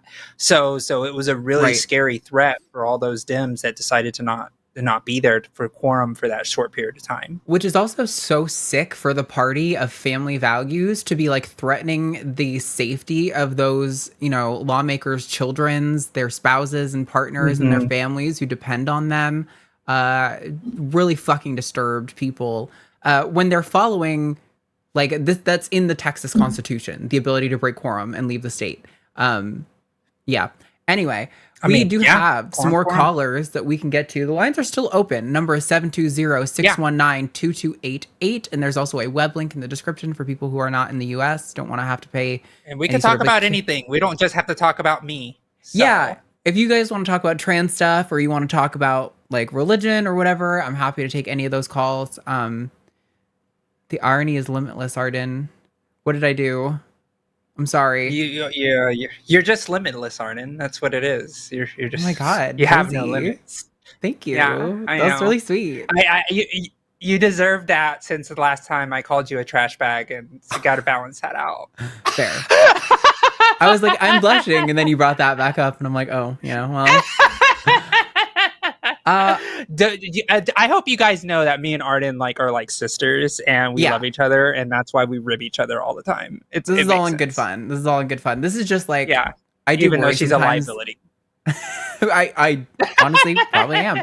I do see. I wouldn't mind if I was running my own campaign, because I'll stand behind anything I say, and if I'm wrong and you point it out to me, I'll say that I'm wrong. Like, I'm not.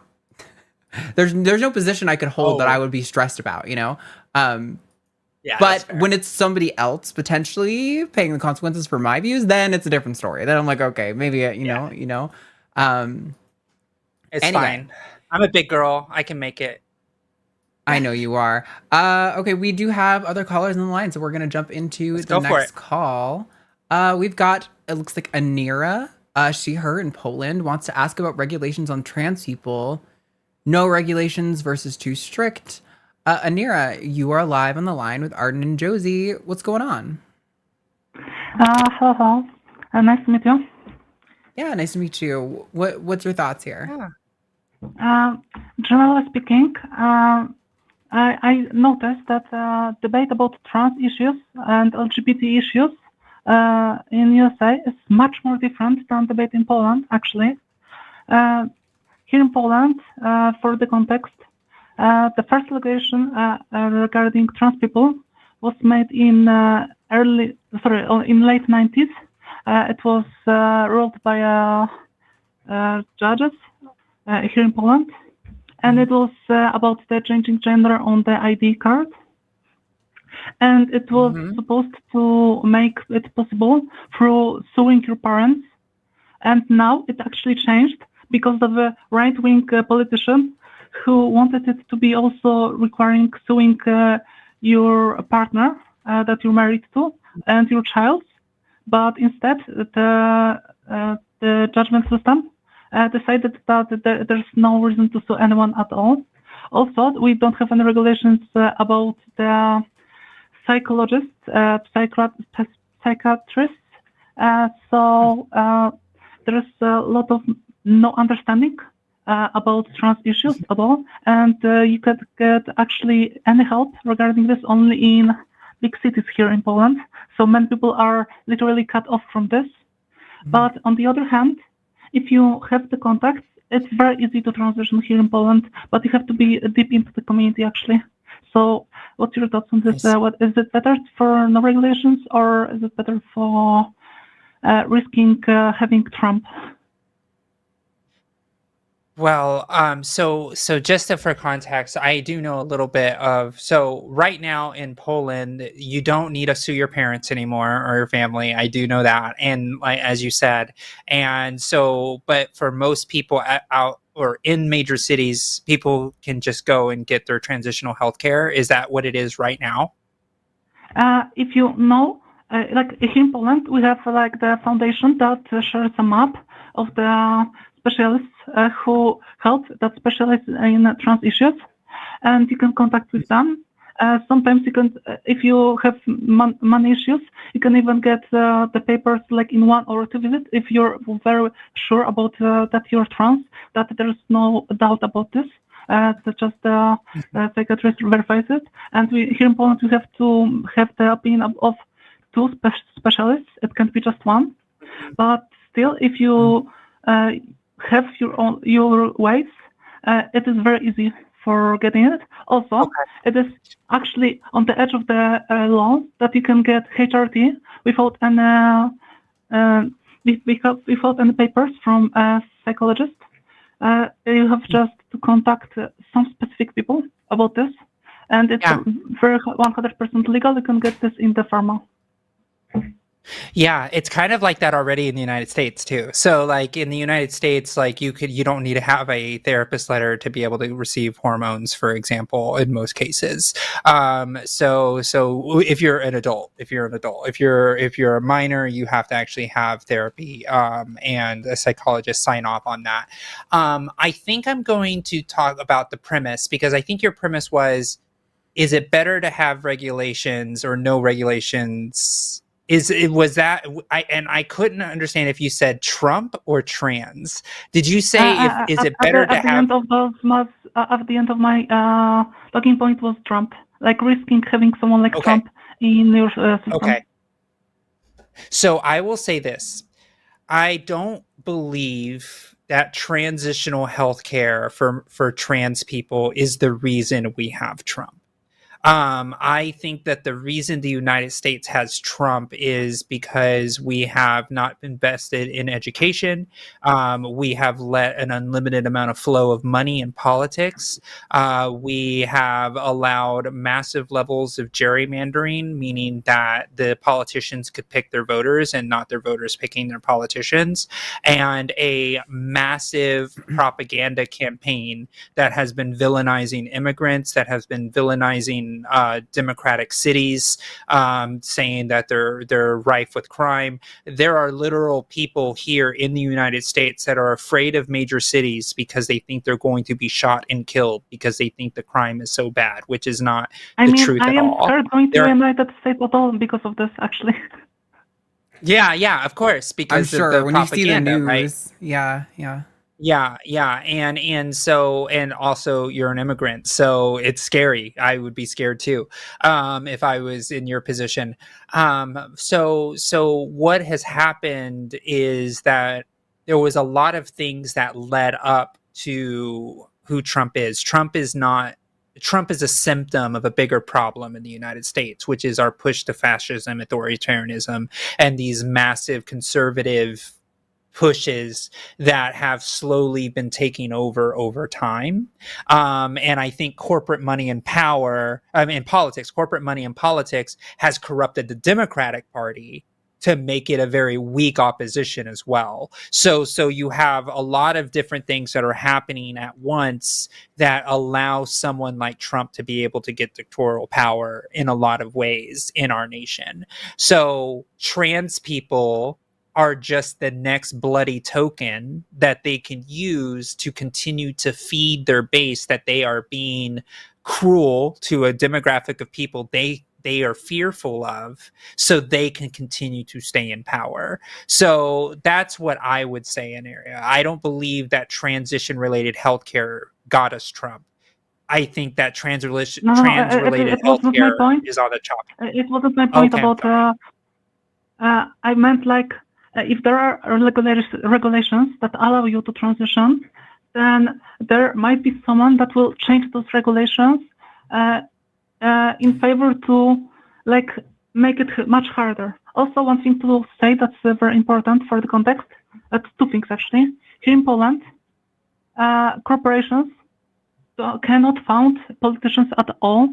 Like it's banned here in Poland. It's not possible. If someone proves it, then someone could get in trouble sometimes. But our judgment system doesn't work in that regard. Also, there is something that much more funding, if there is any, or like attention of promoting, goes to leftists more than the right wing here in Poland. But still, those people have very loud outreach because like of the conservative people. Also, some time ago, a few years ago in Poland, when the previous government was ruling, they applied in Poland a law, that they made a law in Poland that literally criminalizes sex education in Poland if it's not in consent with the parents. So you could go like for 3 years to prison if you educate a kid that there's anything related to homosexuality, anything related to anti-conception and stuff like this. Yeah, I think, I don't know. I think, Anira, I don't really buy the notion that if we have regulation that we risk other people changing the regulation, because I think if we don't have regulation, we also risk them coming up with new regulation. Like, I think it's the same either way.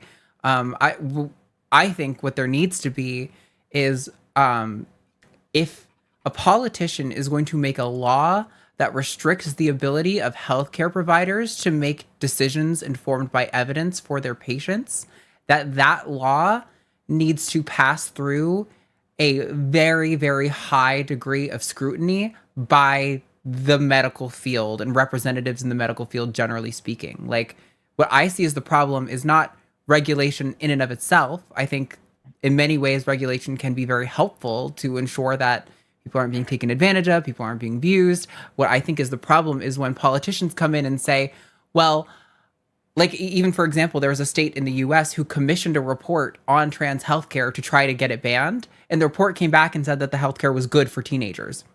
And then they said, well, you know what? We don't care. We're banning it anyway. Right. So I think the issue here isn't about regulation. It's about the willingness of doctors to intervene, or willingness of politicians, excuse me, to intervene in a field in which they have no expertise and are just purely doing it off of rhetoric and propaganda. What I want is a regulation on politicians' ability to intervene in the process of medicine as it's applied by a doctor. I think it should be very, very difficult for a politician or a state to sue or restrict access to a specific kind of care that is supported by evidence. Here comes the issue. Here in Poland, we have public healthcare. Most of the people cannot afford any healthcare if it's not the public. So, like, if you make something less available, like limit the capacity because you limit the money that goes there, you're actually cutting off the help for those people in many scenarios. For sure. In like many cases. Yeah, that's the same here too. It's actually not possible to get rid of that issue because the money is actually controlled by government. No, I mean that's like, so we don't have your kind of socialized healthcare, but we for example, like Medicaid, right? Like I think something like 70% of trans people got their healthcare through Medicaid, like state programs, is my understanding. That number might be off. So I don't know if Josie knows better or if anyone in the chat knows better, please correct me. But my understanding is the vast majority of trans people are getting their healthcare through like Medicaid or some sort of state program. So when they ban coverage of these programs on Medicaid or state health insurance programs, like you're saying, Anira, that functionally makes it illegal for people here too, which is kind of my point. I mean, it might be a point, but also I have to clarify that here in Poland, there's no public healthcare for trans people. You have to pay everything from your pocket anyway, regardless the taxes you pay for the healthcare. You have to pay your own money for the process of consulting the psychologist and also for SRS. But at least here in Poland, HRT is very affordable for everyone. It's like 30 zloty for the month, which is like less than $10 monthly. Yeah, I mean, there's certain things, like usually therapy is covered by health insurance programs now. Even a lot of the bad ones usually will. I mean, you might still have to pay like a $70 copay or something for a therapist visit, but it's at least somewhat covered. But yeah, I think to the fundamental question, I don't think the issue is actually about regulating the healthcare itself or not. I think the issue is politicians having the ability to intervene in like medical care. Like they're not qualified. They're making these decisions not informed by medicine or by experts. So, I mean, to the core point of your question, I think what I see the issue is politicians being able to regulate at all medicine without an extremely high degree of scrutiny. Like I think it'd be best, honestly, if there were some kind of like some like nonpartisan.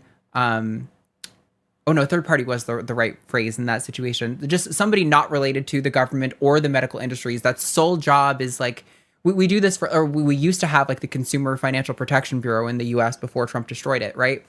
The whole point of that was to be a like nonpartisan third-party organization who could like review business practices and make sure that everything's above board. Something like that for medicine, I think, would be really great, where if politicians want to regulate medicine, they have to get it cleared through this like objective third-party source. So we know that this isn't on ideological grounds. We know that this is rooted in the science and for the well-being of people. But that's going to require at least in the United States anyway, that would require us establishing a whole new like department in the government, which after Trump's presidency, Democrats should be thinking, oh, I can just do that if I want to. But I know Democrats, and they won't. They're going to be like, we're going to take the high road and do everything according to the book, which is stupid and is going to get them totally royally fucked after if they happen to be able to win in 2028. But anyway, I'm ranting about our elections now. Anira, hopefully we answered your question. we do probably have to move on and take some other callers, but if you have anything else you want to share before we say goodbye, please do. I'm very thankful for you for reassuring me in this part because I want to get into politics. I am preparing for my own activism regarding promoting healthy attitude towards trans people on social media mainly. Right on. And that's good to hear that. It's good to be reassured that it will be a rather good thing than potential harm towards them. Yeah. No, right on. I love that, Nira. Good luck with that. And, if you have any other questions or anything, call us back, okay? Yeah, thank you. Bye. Bye. Somebody said Arden is a liability again. Yeah, I know. I'm shitting on the whole Democratic Party, and Josie's running as a Democrat. But we have a two-party system, okay. guys. I don't know what you want. Yeah, it's okay. It's actually a closed primary in Maryland. Like, only Democrats can vote in the primary. Ooh, so that's how locked in it is over here. Okay, friends. Like that's how Maryland is very blue. Don't even get an opportunity. Yeah. It's like that's just how it is. Unfortunately, but I do have news. Yes, where we at? And it is good news. So we are now at 63 donors. Okay. Yeah, we are getting there. And I think we are approaching, getting close to the big 2000 number. Let me double check here. Also, thank you to Alexander, Ashley, Desiree, Patricia, Ivanka, Lauren A, Alison. Thank you so much. Yeah, I know. And Kelly, thank you. Before we take the next call, I actually want to do something because I know you guys like games and you like to have fun. So I think I want us to get 3/4 of the way before we take the next call, which means we need 12 individual donations. So I think I want to say it's just turned 7:55. Let's say we're not going to take the next call until the clock hits. Let's say 8 o'clock. We'll give you guys 5 minutes. 8 o'clock. Yeah. We'll sit here. We'll banter. We'll talk about Josie's campaign and things that are going on, and give you guys a chance. All we need is 12 of you to go to that link right now, secure.actblue.com/donate/Serba. It's in the description. It's in the chat. Go and send a donation, whatever you can give. We need at least 12 donations in the next 5 minutes, and then we'll take the next. Let's do it. We are at $1,829, so we are like getting close to the 2,000 number. I'm so excited to call my campaign manager because he's been like texting the team chat right now and just like doing other stuff. He has no idea what is happening over here. It is so exciting. I really hope he doesn't find out until we can tell him. That'll make my heart really happy. I know.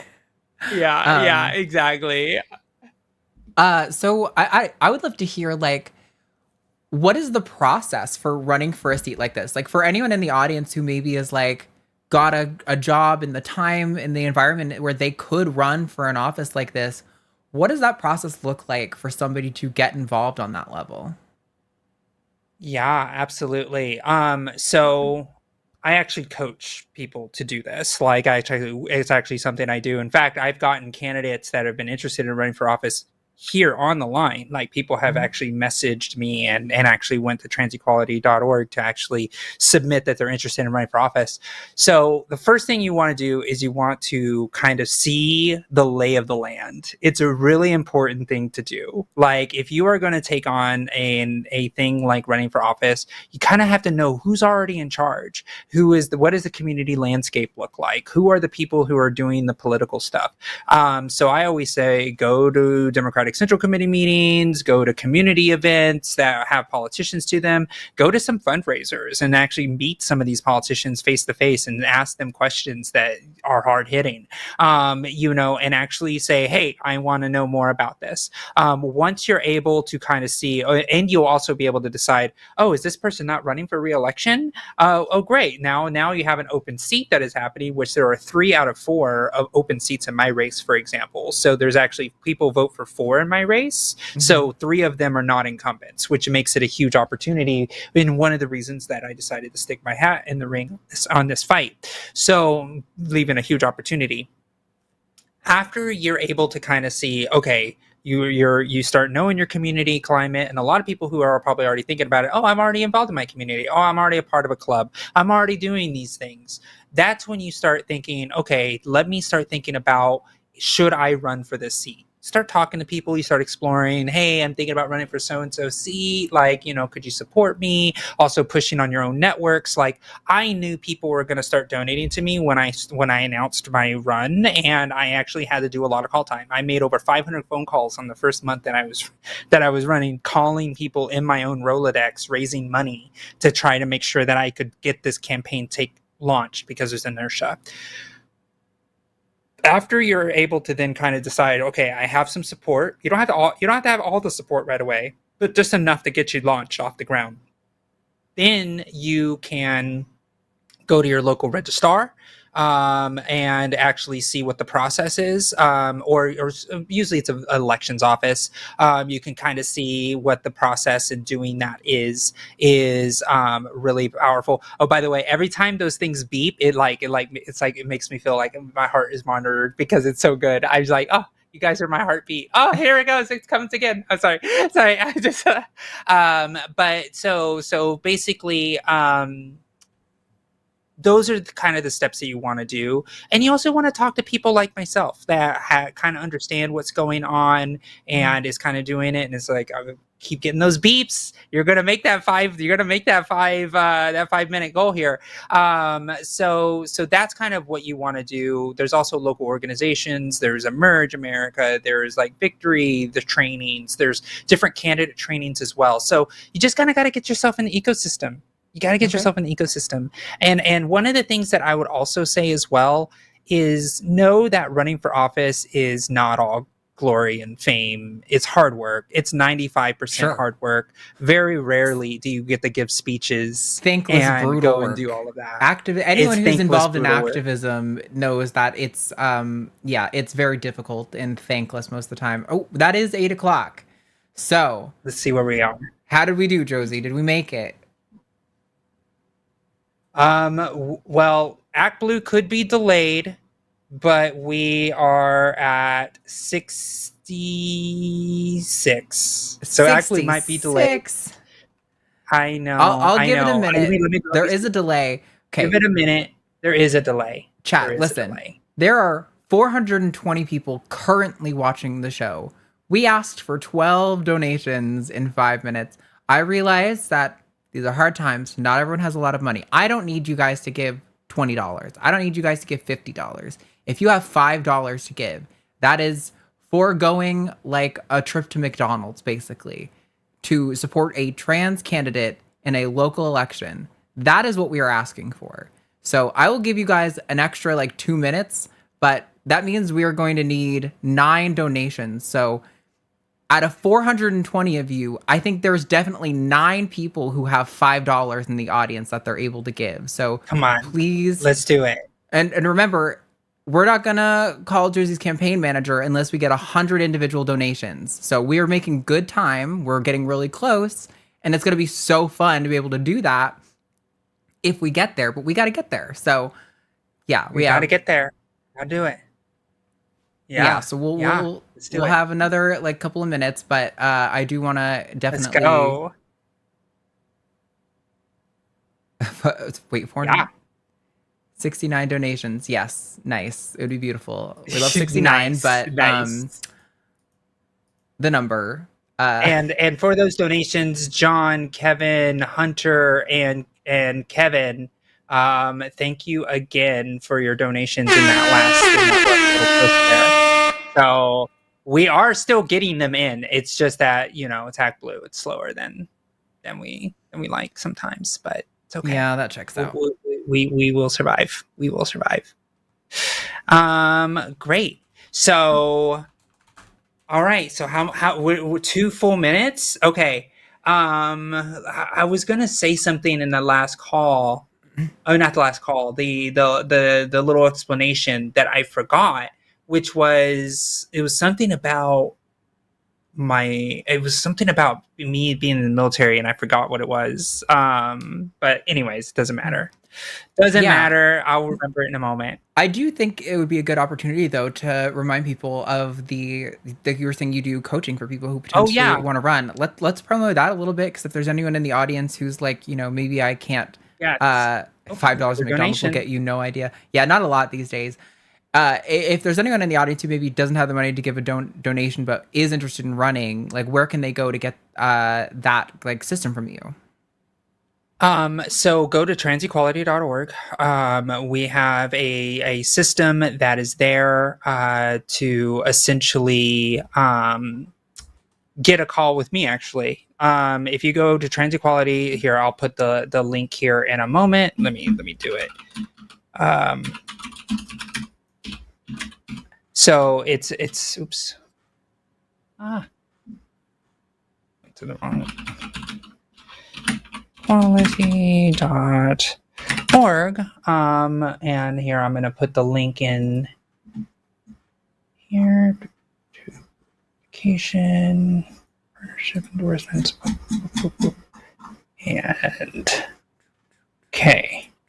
So I'm actually going to put a form here that is a candidate interest form. And if you are seriously thinking about running for office, I just put in the link, and it will allow me to be able to sit with you and actually talk one-on-one to actually discuss. Got a minute left to the audience. Actually get to discuss the process of running for office. We actually do a zoom in. That's what I call it. The first call is a zoom in. We take a look at your district. We start seeing how likely things are. We'll see if people are retiring soon. We'll do kind of like a crash course of how to find your local political leaders. And then you go and you do the things that I ask you, and then you call me back. And then we talk again. It's kind of, I always say I'm like a campaign doctor. It's like, take this prescription and call me back in the morning. It's kind of like that in a lot of ways. So there's a lot of things that we can actually make happen. So if you really are interested, we can make it work. There was a candidate I was coaching one-on-one. She was so close to winning. She was like 300 votes away from winning a city council seat. And, but we were able to actually get there and actually get the work done. In fact, I'm actually hosting training with the Victory Fund with Advocates for Trans Equality. Me and Danica are actually next week going to be in LA, actually leading the first exclusively trans training with 12 candidates that are actually learning how to run for office. So really cool. You don't have to know everything all at once. All right. I've been doing this for a long time. Where we at? Okay. Let's find out where we are. Okay. Oh my gosh. Everybody just delivered. You all just delivered.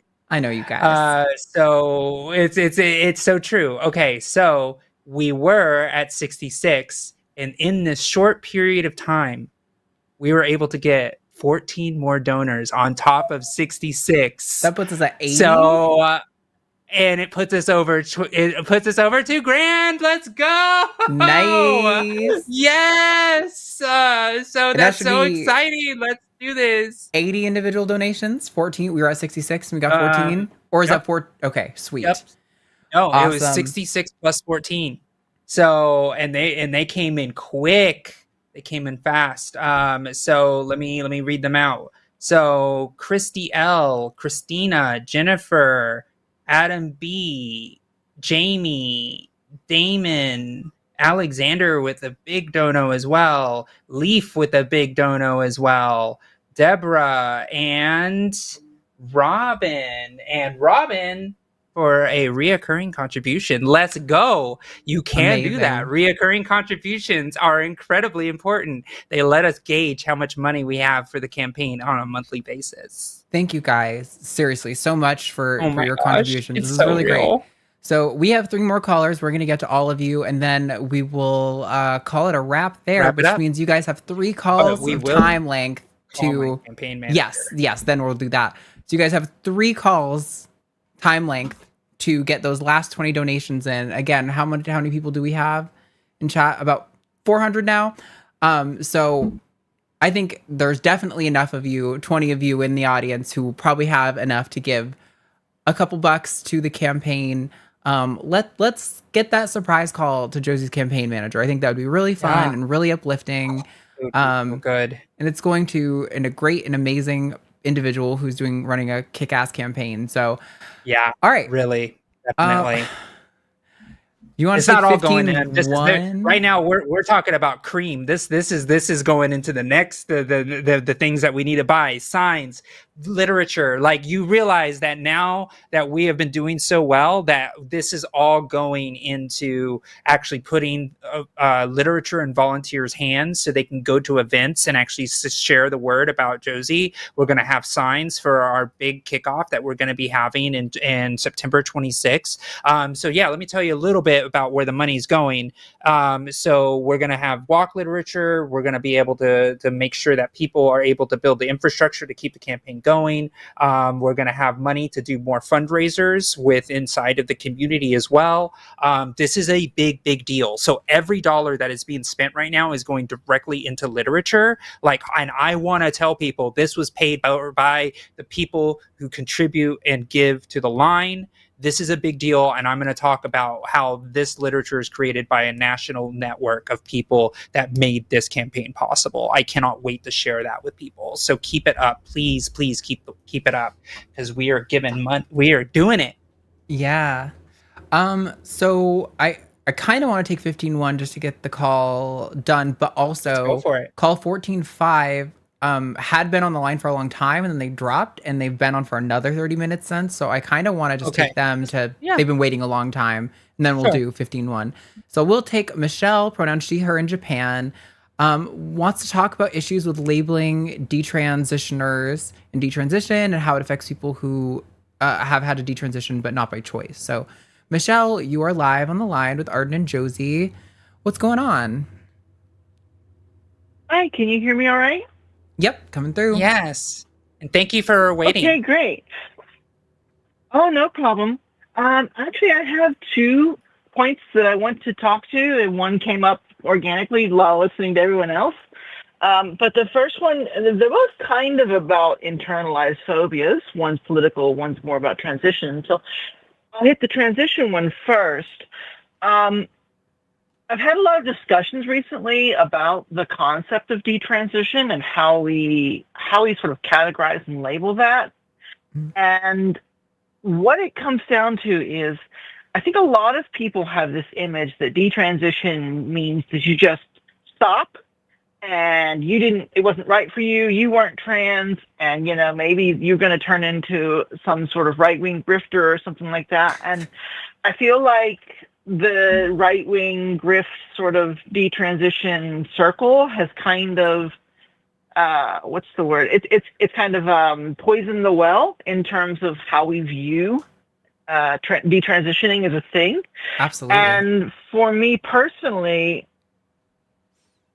I always thought of myself as someone who, was just would never stop being trans at all. I just give a brief history. I figured out, I'm 43 next month. I figured out I was trans back in the year 2000.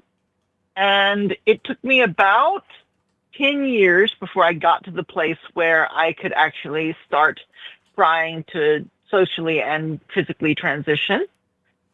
But throughout that whole time, I knew I was trans. I was out to, a few individuals here and there. I would secretly go to things, I was trying to keep myself safe, but I couldn't get access to the care because back then it was a lot harder. And there was not, especially in rural North Carolina where I was at the time, there was not really the option in terms of like therapists and stuff. They didn't know how to treat it. And so I got on it. I went back to college in around 2010. I got on through the college healthcare system. This was before Obamacare. And then I had to stop because I finished my classes.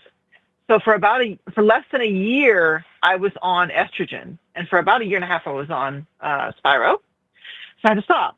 And then I moved to Japan in 2014, and I've been here since. And 2 times in Japan, I tried to take estrogen and had to stop because of problems with access to care and cost. And the third time, I've now been on for 3 years. So I had this image of detransition being this like negative thing that quickly sort of pulls people into that sort of grift circle. And somebody kind of woke me up one day and said, hey, you're a detransitioner too. And I was like, what? And realizing that kind of made me shift how I viewed that. And so the question is, do you think we should have a different label or a different way of categorizing people who detransition because of social or financial or, for example, physical limitations or something like that, as opposed to people who detransition because it's not right for them? Should we have a different label for that? Should we have a different category for that? What do you think? So I love this question because as a former detransitioner myself, I've known quite a few people who have like gone through, some waves of transition. And one thing I've said a lot on this topic has been that like people have this idea that if you think you are going to detransition, that you're just going to go back to being like a traditional man or a traditional woman. And you're going to, get married, have kids, the whole 9 yards. Almost every single detransitioner I've ever known has been like, you know what? I don't fucking care anymore. Call me a man, call me a woman, whatever. I'm just me. And if that makes me non-binary, if that makes me whatever, I don't give a fuck. I'm just kind of doing my own thing. And all of them present in a very like androgynous gender fuckery kind of way. And those are just the people that I know personally, right?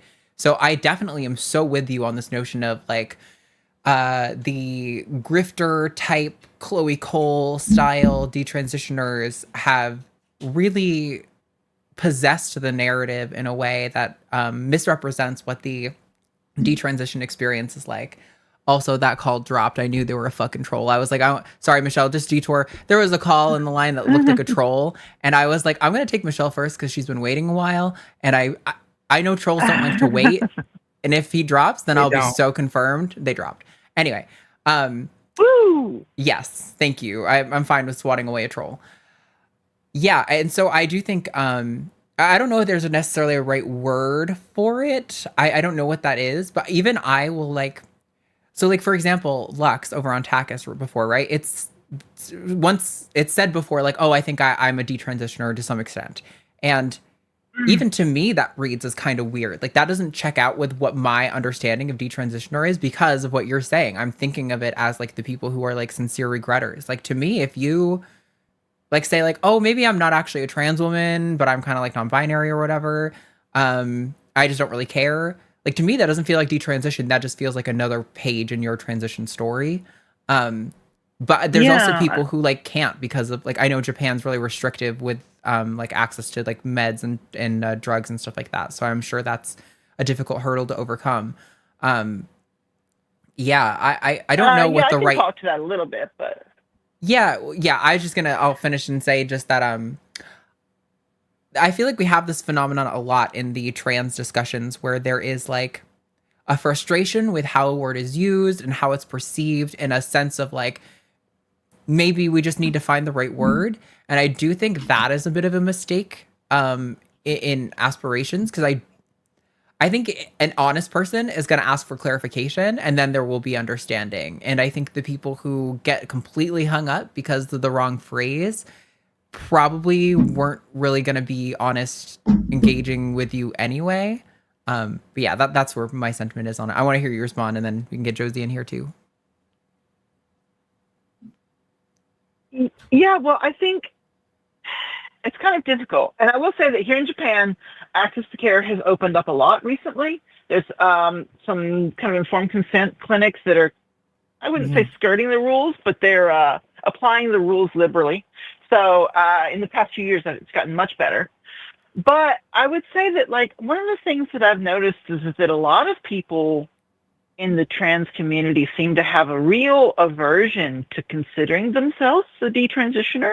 Like for me, I heard what you were talking about with Lux. I heard that in a recap video the other night, or last night, I think. And I was interested in that story. I don't consider myself that way. I mean, my situation has changed where I've gone from using exclusively she, her, to now I use she, it, but nobody calls me it, and I still identify as a woman. but I don't consider myself non-binary. I never had any sort of change. Even when I stopped taking hormones because of various reasons, I never stopped identifying as female or presenting as female or telling people address me this way. So there was never any sort of change in who I was, only a change in what I was able to access. Mm-hmm. And so people tell me sometimes like, oh, I don't think that even counts as detransition, or oh, I don't want to group you into that. I don't want to pull you into that label. And it's almost like everyone has this internalized phobia of the concept of detransition. And I can see why, because when you look at like, for example, I watch Joe Vaughn a lot, and you get the callers who are always like, well, look at these statistics about detransitioners, and every single detransitioner just hates themselves, and they're going to do blah, blah, blah, blah, blah, and hurt themselves, and go on to talk shows, and blah, blah, blah, blah. And there's this idea that even the research, the studies themselves don't do a good enough job of right away in the wording, making it clear that detransition does not mean you stopped being trans. And I feel like we've lost that narrative, and I wonder, how can we get it back, and how can we break down the phobia around that? That's what I'm trying to figure out. Yeah, and I think this is the thing. It's like, I think we all kind of fall victim to this sometimes, where we try not to fall in the narrative of the oppositional point of view, right? So for example, like there was the kink at pride discourse, and there was like all of these things, and people were just like, oh, we can't wear, skimpy clothes at pride, or the right wing's gonna make it look like gay people are just sexual deviants, and we don't want to fall into those tropes. And it's kind of like the reclamation of words. It's like, detransition is a term that is used to tell that somebody is either going through the medical transition and they're not taking those hormones anymore, or it can be defined many different ways, or it can be somebody who's socially transitioned and now they're no longer presenting that way and don't want to do that anymore. There's like so many different things that kind of like detransition is, and we need to remember that it's essentially a health thing. It's something that is a medical situation that has happened in a lot of cases, or in a social situation where somebody is identifying or presenting one way and is no longer doing that. We should always wince a little bit when we are afraid of using our own words and terminology that we have for medical needs and for medical reasons, because some grifter is using it the wrong way. And so for me, it's a very important distinction to be able to make. It is just what is so. And if somebody tries to loop you into the Mean Girl Club and be like, oh yeah, come in, you're one of us. And it's like, actually, I'm not one of you. I have a complete different situation. And I'm actually the typical situation that people who wear the detransition label. We had somebody call earlier that was kind of also in a very similar situation where they were in a state of detransition because they transitioned one way, felt it wasn't for them, and they moved back the other direction. And they're not grifters. They're not bad people. They're not trying to eliminate healthcare for other people because of that. So that's what you got to do. You got to reclaim it in a way that makes it real for you, and fuck what the other people say. It's your truth. Don't let them take that from you. I also think, if I can just add one note, Michelle. No, I'm sorry. I just want to add one quick note. It's literally like one sentence, and then I want to hear what you have to say. I think part of my aversion too is that, like, it feels like detransition kind of feels like moving away from your deeply held identity. And for me, even if I was to be suddenly denied access to transition care, like, that would have no bearing at all on my identity as a woman. That just has bearing on, like, my access to certain kinds of healthcare. So I think that's part of the aversion as well. But sorry, I respond. I was going to say that caller earlier is actually why I decided to call in. And I do think that's a good point. I'm not actually sure if I feel like detransition is necessarily the correct label, because I never really stopped socially transitioning. I stopped the medical access to the care. Yet if you look at the literature and the scientific research, I mean, The medical community is calling it that. The medical community is labeling it that. And so how do you make that distinction when the medical community is not doing a really good job of making that clear enough to those out there? I mean, granted, the right nut jobs are never going to pay attention to that anyway. It's all bullshit to them, but... Yeah, I think where the medical community is coming from is because primarily the medical community is concerned with medical transition. So I think when they're talking about detransition, they're very specifically and narrowly talking about medical detransition, or like they might say social detransition specifically. But I think they're more talking about like in like a clinical application sense and not in like a sociocultural sense. I think that's more of like a sociology kind of approach than usually what like the medical research is looking at. But I do know what you mean. I've read a lot of those papers where they do kind of just put everyone in that bucket of detransitioners when it's kind of talking about something that I would think is a little more narrow, and socially we're talking about something a little more broad.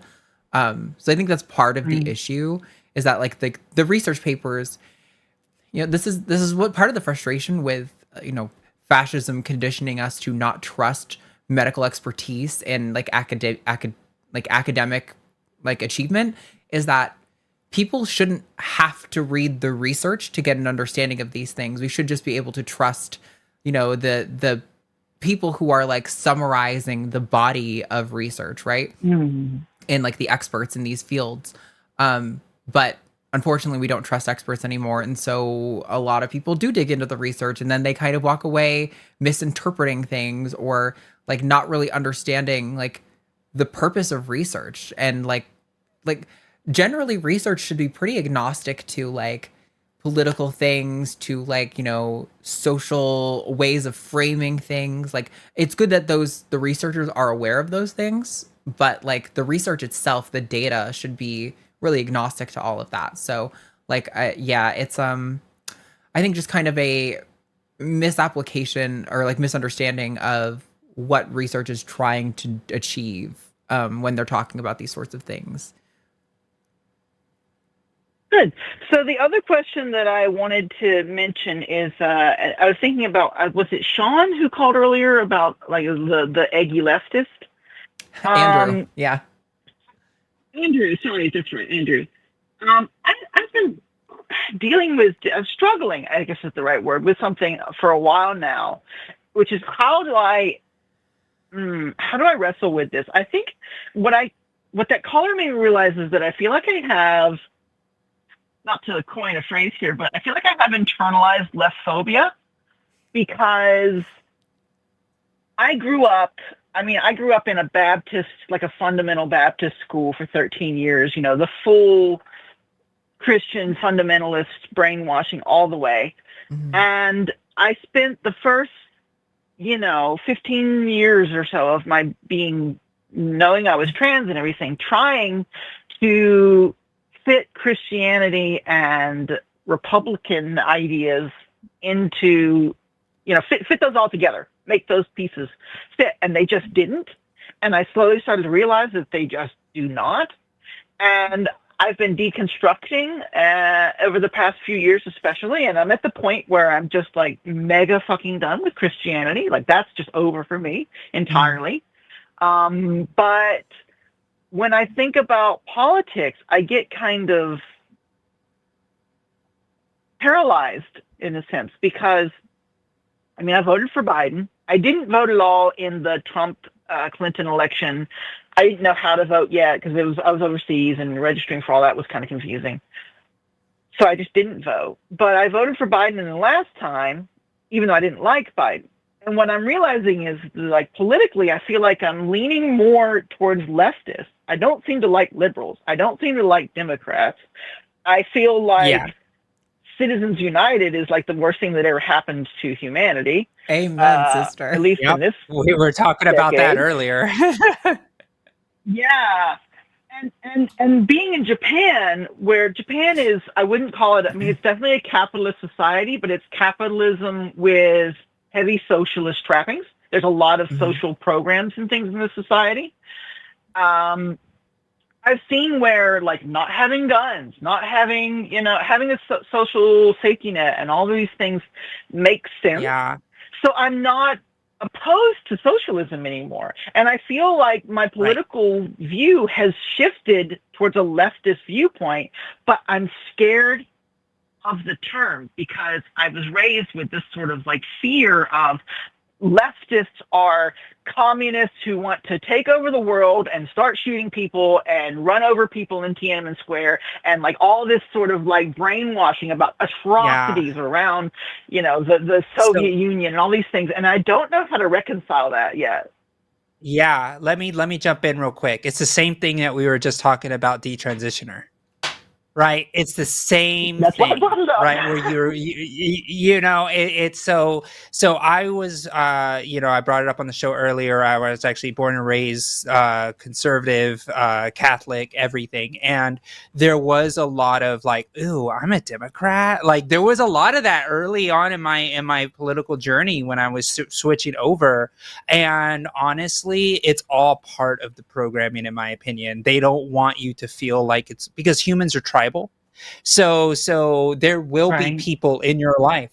There will be people in your life that are like, wait, you're not a Republican anymore, and they will look at you differently. Just like somebody who is religious and you used to be religious, and then you identify as an atheist. I'm not saying about you, but just as an example, like people will look at you differently, and it's really messed up. Like politics has become this really polarizing thing, just like religious affiliation is. And so I understand, and it's natural for you to feel this way because there is a tribalistic value to being able to say I am one or the other, but you have to just realize what you just said. It's about the humanist policies that exist inside of that. And you as a person want to vote in a way that is most authentic to people, for yourself and also for your fellow people on this planet.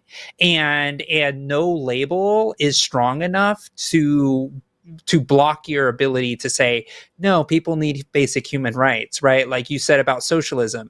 And I say this all the time to people, and it drives people nuts sometimes, but I say this: socialism is as American as apple pie because we have Social Security, we have Medicare, Medicaid, we have firefighters and police forces and public infrastructure and all of these things that are socialist by name, almost essentially, but because they sit inside of America, it automatically makes them not socialist policies. That's silly. Some of the biggest things that we have ever accomplished in this nation was due to socialism, like our public works program during the Great Depression, right? Where we were able to build the Golden Gate Bridge and beautiful infrastructure that still stands to this day, the Hoover Dam.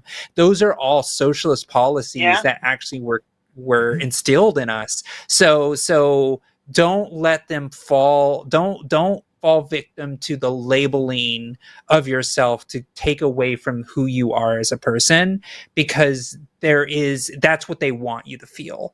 And there's nothing wrong with just saying those things, Yeah, I understand that. And I think what I'm not able to sort of deal with yet is, okay, for example, with Christianity, right? I can see where there are things that Christianity does that are good. And I used to feel like those things outweighed the evil of Christianity. And I've realized now, as I've seen Christianity take my rights away, and it made me go, okay, you need to stop, sugarcoating it and start seeing what it's actually doing. And I started to see how it oppresses people, how it's killed millions of people throughout history and is still doing it today. And my conclusion is, no matter how much good Christianity might do in the world or might be capable of doing in the world, I can't reconcile that with how much evil and how much death it has caused in the world. So I'm done with it completely. I don't believe in it anymore. I think it's coercion and slavery, and I'm just done with that. When it comes to being a leftist, I don't feel like some of the atrocities that have happened in the name of leftist ideologies, and granted, right-wing ideologies have also killed millions and millions of people in the past as well, but I don't feel like leftists maybe have done a good job of sort of answering to that to me, because you know, like people talk about like tankies and stuff, and I'm just like, it's like, ooh, you know, I don't know how to deal with that part. Like, I don't feel like anybody has said to me, here are the things that we have done wrong or have been done in the name of this social system in the past, and here is how we apologize for that and make that right. I don't know how to deal with that. I don't think you have to answer for tankies. Like, I think that's like a mistake. Like, I don't know. I'm very much aligned with Josie on this. Like, I had a huge aversion to adopting the label socialist for a long time, even though if you looked at my political compass test, girl, I am like, there is like maybe one person who's further in the bottom left than me, but I am about as far in the bottom left corner as you can get when I actually answer the questions on policy, right? And I still have a bit of a yucky feeling at claiming the label socialist, but it's because I don't personally, I don't really value political labels that much. I really value policy. And I realize when we're talking to broad swaths of people, like, labels are helpful. They give you a general scope, and then you can get into the specifics. But that's why I also really value things like, you know, specifiers like what Bernie has. You know, he's a democratic socialist. Like, it's socialism, but with a focus on that, like, we can still have markets. We just don't want, we want to prioritize workers in those markets, right? We want to prioritize the proletariat and not the owning class, like, not the elite class. Like, we can still have social safety nets and these awesome systems, but we don't have to necessarily, like, completely destroy the system. Now, I don't know.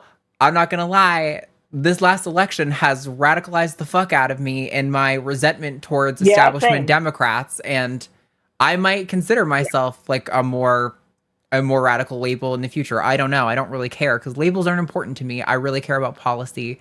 And, you know, I also care about, like, realism and what can actually win, right? Like, right now, we know Democratic Socialists can win. Zoran Mamdani is blowing it the fuck out in New York City. And no matter how much money Democrats get from Republicans, in almost every scenario that they run, Mamdani is kicking them in the teeth. It's beautiful. Like, so I think, you know what I'm hating? No, go ahead. Yeah. When you said that, and it just immediately brought to my mind, I'm hating, you know, I don't have Netflix or anything, and I don't have like a Western news. The only news that I get is YouTube. And so most of what I'm seeing on YouTube is MSNBC and other like left-wing political people.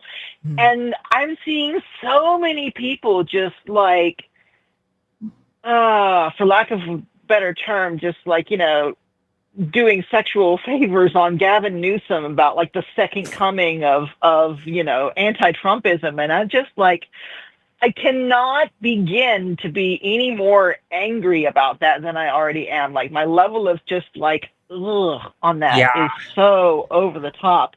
And I don't know how to deal with that, because it's like you see Zoran Mamdani on one side and you're like, oh my God, this is amazing. And then the establishment, the ones that control the media, go, no, what we really want is that guy who also, you know, he says he fights Trump and stuff, but he also kind of wants to get rid of trans people and homeless people. And, you know, and it's like, can we not do better than that? Really? I will. We can. I will leave you with this. Right there.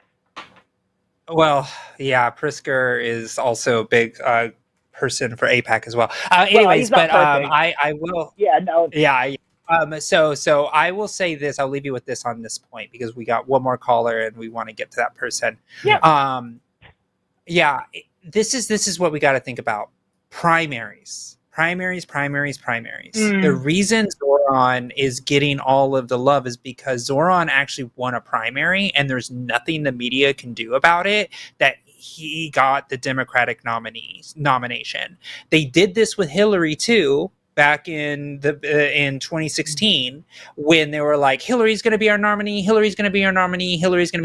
before the primary was even over. So regardless of what people are trying to say about Gavin Newsom right now, the primary is still ages away. We haven't even got to the midterms yet. The media is just doing what the media does by picking a media darling that they like, that is charismatic and telegenic and has all the qualities that they want. want to be able to put on a pedestal and say, look, we have our media choice. But in reality, nobody watches the media anymore, and we're not going to know anything until the primary happens. So what we have to do is we have to vote in the primary with our hearts and then vote with our heads in the general. And that is how I wish I could vote in the primary. Yeah. But that's what I wish I could vote in the primary. I could vote in the general, but not in the primary, unfortunately. Yeah. The Democrats I'm worried abroad about is kind not of being a weird able one. to vote. Yeah, I'm worried about not being able to vote in the actual election because, I would have to do like absentee voting, and who knows if that's even going to be legal by the time. I know. Yeah. Who knows? But thank you, Michelle. I really appreciate it. Yep, we got to run, Michelle, but thank you so much for calling. I appreciate your time, and call back if you have any other thoughts, Take okay? care. Bye. Yep. Thank you. Bye. All right, Zach, we're going to get to you here real soon, but Josie, update us. Where are we at?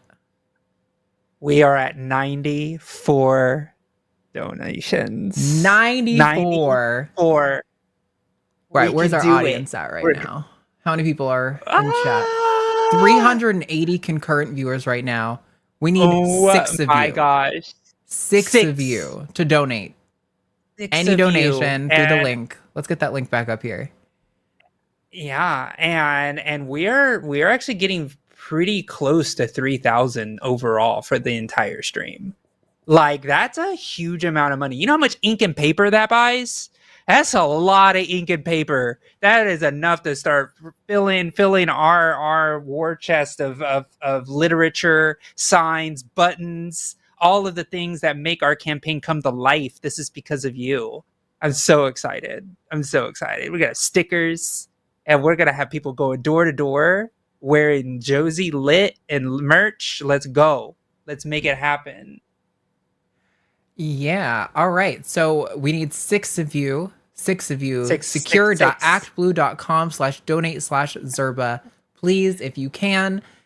If you have anything you can forego in this next week to donate, six of individuals of you to donate whatever you can to that link. People. And then we're going to call my campaign manager. And then we're going to call Josie's campaign manager if you guys can do it. And I think 6 is easy for you over the course of this last call. So let's take this caller. I did text him. I'm saying, hey, I'm so sorry. I got a late call that I have to give you.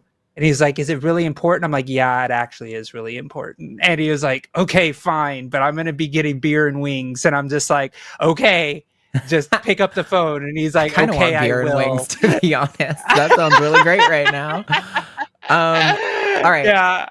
Let's take this last call so we can get rolling and not keep your dude up too late. Zach, they in Minnesota is an atheist. He's looking for clarification on being gay and trans and gender and sex and how we talk about all that. So, Zach, you are live online with Arden and Josie. What's going on? Yes, hi. I was, like you said, just looking for clarification on, being gay and trans. How does that, if you identify as trans and you're gay, is it based off of biological sex or is it gender? I thought I had an understanding and then my autism kicked in and I was like, maybe I don't. Fair.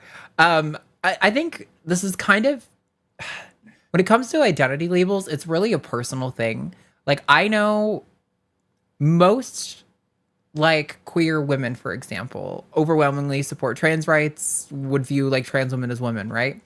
So I think for a lot of them, a lot of gay women, they would consider trans women in their dating pool, but there's some who might not, due to whatever kind of sexual experience they're having. I'm not here to say what's right or wrong about somebody's individual sexual preferences and experiences, but I do think it really just kind of comes down to the individual. I think for most trans, for a binary trans woman, for me, I consider myself bisexual. But also maybe pansexual. I don't know. I don't really care. I find people of all genders hot. I am not really attracted to gender. That's not really a facet of my attraction. But if I were to consider myself straight, I think I would be mostly dating men, for me personally. I think exactly. it would be kind of weird. I'm pansexual too, so. Yeah, like to me, if you want to think about it, like if it's only biological sex, if a woman dated me, they would be straight. And that to me just seems really silly. Like that doesn't really make any goddamn sense. Like What? straight women are like, I love breasts and long hair and somebody who does their makeup. Like maybe they do. There's nothing wrong with that. But I just think it's funny. It's like it wouldn't. If you walked up to like me, if I was dating a woman and we were holding hands and you were like, here we have a heterosexual couple, most people would look at you and be like, what the fuck are you talking about? Yeah, that's where I was getting confused was like, you know, because I had this, you know, preconceived, I guess, maybe definition is, you know, gay being just same-sex attraction, but then the gender identity part, and I just, you know, I wasn't sure if it was individualistic because just my autism, I have to run with definitions, and sometimes my brain gets stuck on a single one, and I don't know, like, if there's the wiggle room. So I just was looking for clarification just to be a better ally and, you know, kick that preconceived notion of just the strict, you know, same-sex attraction out if I needed it. So. Yeah, I mean, I think there are some people for whom, like, being the same sex is really important and that certain genital preferences are really important. And I think when they do, it sort of raises a red flag for me where I'm kind of like, it's strange. If you have a very big focus on genitals and your partner's genitals, that to me is a little weird. And I don't think I'm like I don't think I'm the one that's out of the loop here. I've dated a lot. My body count is high. If I was a cis woman, I'm sure chewed gum callers would be calling me a massive slut or a whore, whatever it was. Andrew, the caller from earlier tonight, he had a term. I forget what was it. A whore? Chat. Trick. You'll have to... Trick. Oh, he called you a trick. Yeah, he's got some weird terms. But like my body count's really high. I don't care. I've had a lot of good sexual experiences in my life, and it was like all really lovely, and it was people of all different genders and stuff like that. And in none of them, not a single, like almost all of them for me, it was all about the emotion. It was all about the person. It was all about the like connection we had. Like, did we have good chemistry? Was there a fun dynamic? Like, what was the like playfulness of it? Like, those were the things that made it exciting or interesting. Like, never once was I really like, oh, but do their genitals like meet my expectations? Yeah. Like, it's just, I know there are people out there who are like, I've met gay men who are like, I'm just all about dick, and like, you know, if that's your thing, like, power to you. Like, I'm not here to tell you what to like or what to not like. I'm just saying when somebody has a really huge preoccupation with somebody's genitals, it reads to me as like, you've got some baggage you have not unpacked. Exactly. Yeah. No, like, you know, as a pansexual, I didn't understand, you know, if it was that individualistic where, you know, people are being hung up on the biological sex, same-sex attraction label, or if it was, you know, if I encounter it, I just gotta, you know, go with that identity and figure it out through context clues, which is just hard for me to do. So I was just wanting clarification on, you know, am I being too literal with that as a definition, and I should keep it more free-flowing and just allow that person to fill in the gaps for me. So. Yeah. I think you just gotta ask questions. That makes sense. For sure. Yeah. Well, thanks, Zach. Yeah. I really appreciate your call. Awesome. Thank you. Great. I appreciate the answer. Have a lovely night. Yeah. Talk to you later. Sure. Bye. Yep. You too. Bye. Alrighty, everybody. Right. That has been our calls. Oh, Josie. Oh my gosh. Did we do it? Did we make it? 102 donors. Let's fucking go. I was like telling Arden, I was like, I don't know, 100 donors. That's a lot. That's a lot of donations. And I was like, I believe it. Yeah. And I was like, all right, let's go. Let's do it. Let's put it forward. So let me do the math real quick on the calculator so I can have the correct answer. Let me just refresh this screen one more time, and I'm gonna call my campaign manager, put him on blast with the speaker. Let me just do this final tally of how much money we've raised. I'm so happy right now, everyone. Like, you don't even understand. Like, this is the way it goes. All right, so let me call him. my gosh. Hopefully, let him know he's live right away so he doesn't say anything problematic. Not that he would. I don't know him, but he might.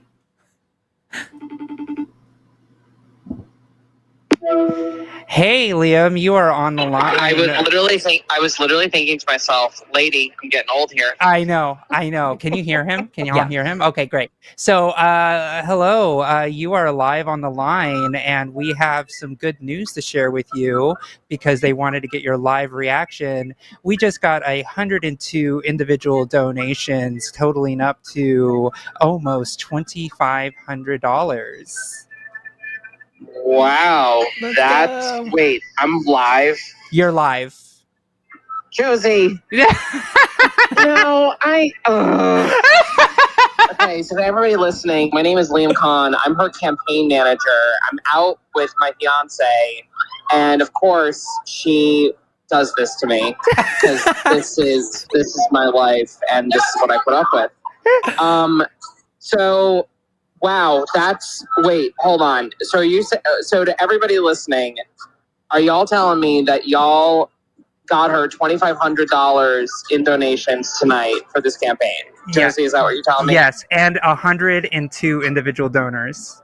Wow. Well, to everybody listening, thank you so much for donating to this campaign. Josie, as you all know, is the trans Latina Navy vet running to be Donald Trump's next door neighbor. But most importantly, she is also fighting for everything from housing affordability and to protect renters and tenants, to fighting for the environment, to fighting for our public school teachers, for our unions. Yeah. Are you there? You cut out? Did I lose you? Oh no! I think I lost him. That's okay. It's fine. If he doesn't call back, that's fine. Tell him, first of all, I just hung up on him. It sounds like he's having fun wherever he is. I hope he has a good rest of his night. I love that he was ready to be like, fiance. Oh, let me gas her up right now. He was like, okay, I'm on. Let me do this thing real quick. But I think that was exactly the reaction I wanted. Like, wow, you put me live. What the fuck? But also, that's really exciting. And let me now get excited with you. So that was great. Yeah, for sure. Great. Well, oh my God, I can't right now. I'm still in shock, with what just happened, everybody. And I will tell you right now, with the pledges that are also coming in as well, with the call times that I've been doing, like I told, my campaign manager, I told Liam, he's like, oh, you know, you only need to raise like this much money by the end of the month. And I was like, I'm going to raise 5. And because of this stream, I got there. So I just want to say, hell yeah. This is why we set goals, and I will make those goals happen. All right.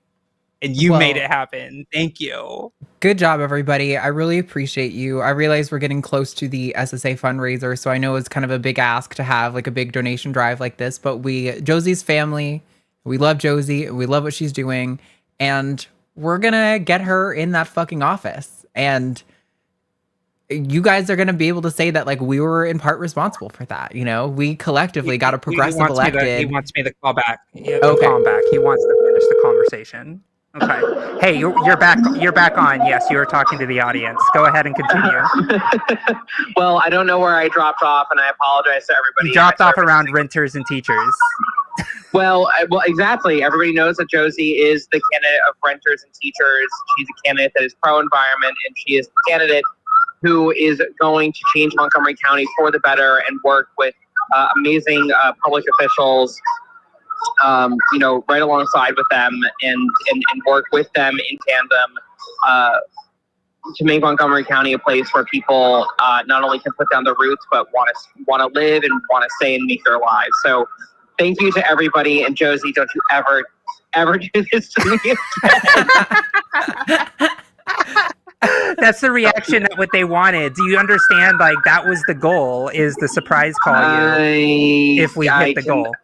Well, I can tell. Well, everybody, you have no idea what this means. This actually is a huge get for us. Yeah. $2,500 more is in a race like ours is really important. I also want to make clear the stakes to everybody. Montgomery County is a county of 1 million people, and an at-large seat there basically means that Josie has to run a congressional, but with far less, essentially run a congressional race with far less resources and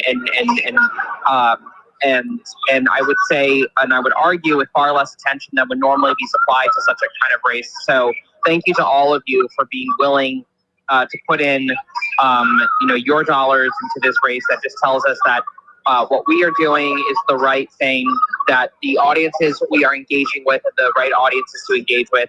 And thank you all so much for your support. And just this is the kind of stuff that means campaigns go. Yeah, thank you, and people are also giving love to your fiance.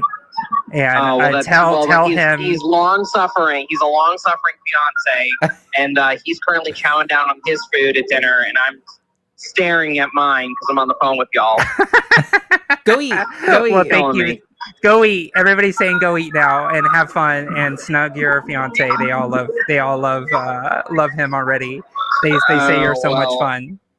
I appreciate it, everybody. Thank you all so much for your support of Josie Caballero for Montgomery County Council. Let's go win this thing. Yeah! Yay! Awesome. Thanks. I'll call you later. Bye. Thank you. Bye. Yeah. Love that. Like we said, the work is thankless and it happens at all hours. It never stops. That's right. All right. Campaign hours. Well, thank you, everybody. I know it was kind of maybe a longer show than we initially expected, but we got to our goal. We had some good conversations, and we had a lot of fun. I love doing the show with you, Josie. You're the best. Yeah, it's so much fun. Yay. It was so good. And I'm so stoked. Oh my gosh. I'm gonna have trouble sleeping tonight because y'all made me so happy. So thank you, friends. Thank you. I love you all. Roll out. I want to remind you guys that all of our shows are made possible by our supporters over on patreon.com/calltheline. You guys get access to ad-free versions of the podcast. You get access to our Zoom Q&A sessions, our new LineCon online live Align production mini lectures that we're doing exclusive for patrons every single month. So many awesome things, and we get your respect in the credits too. So thank you guys for supporting us. Thank you guys for supporting Josie. Go support Josie. Is it Josie from Maryland? JosieFromMaryland.com. Yeah. We love you guys, and have a good night.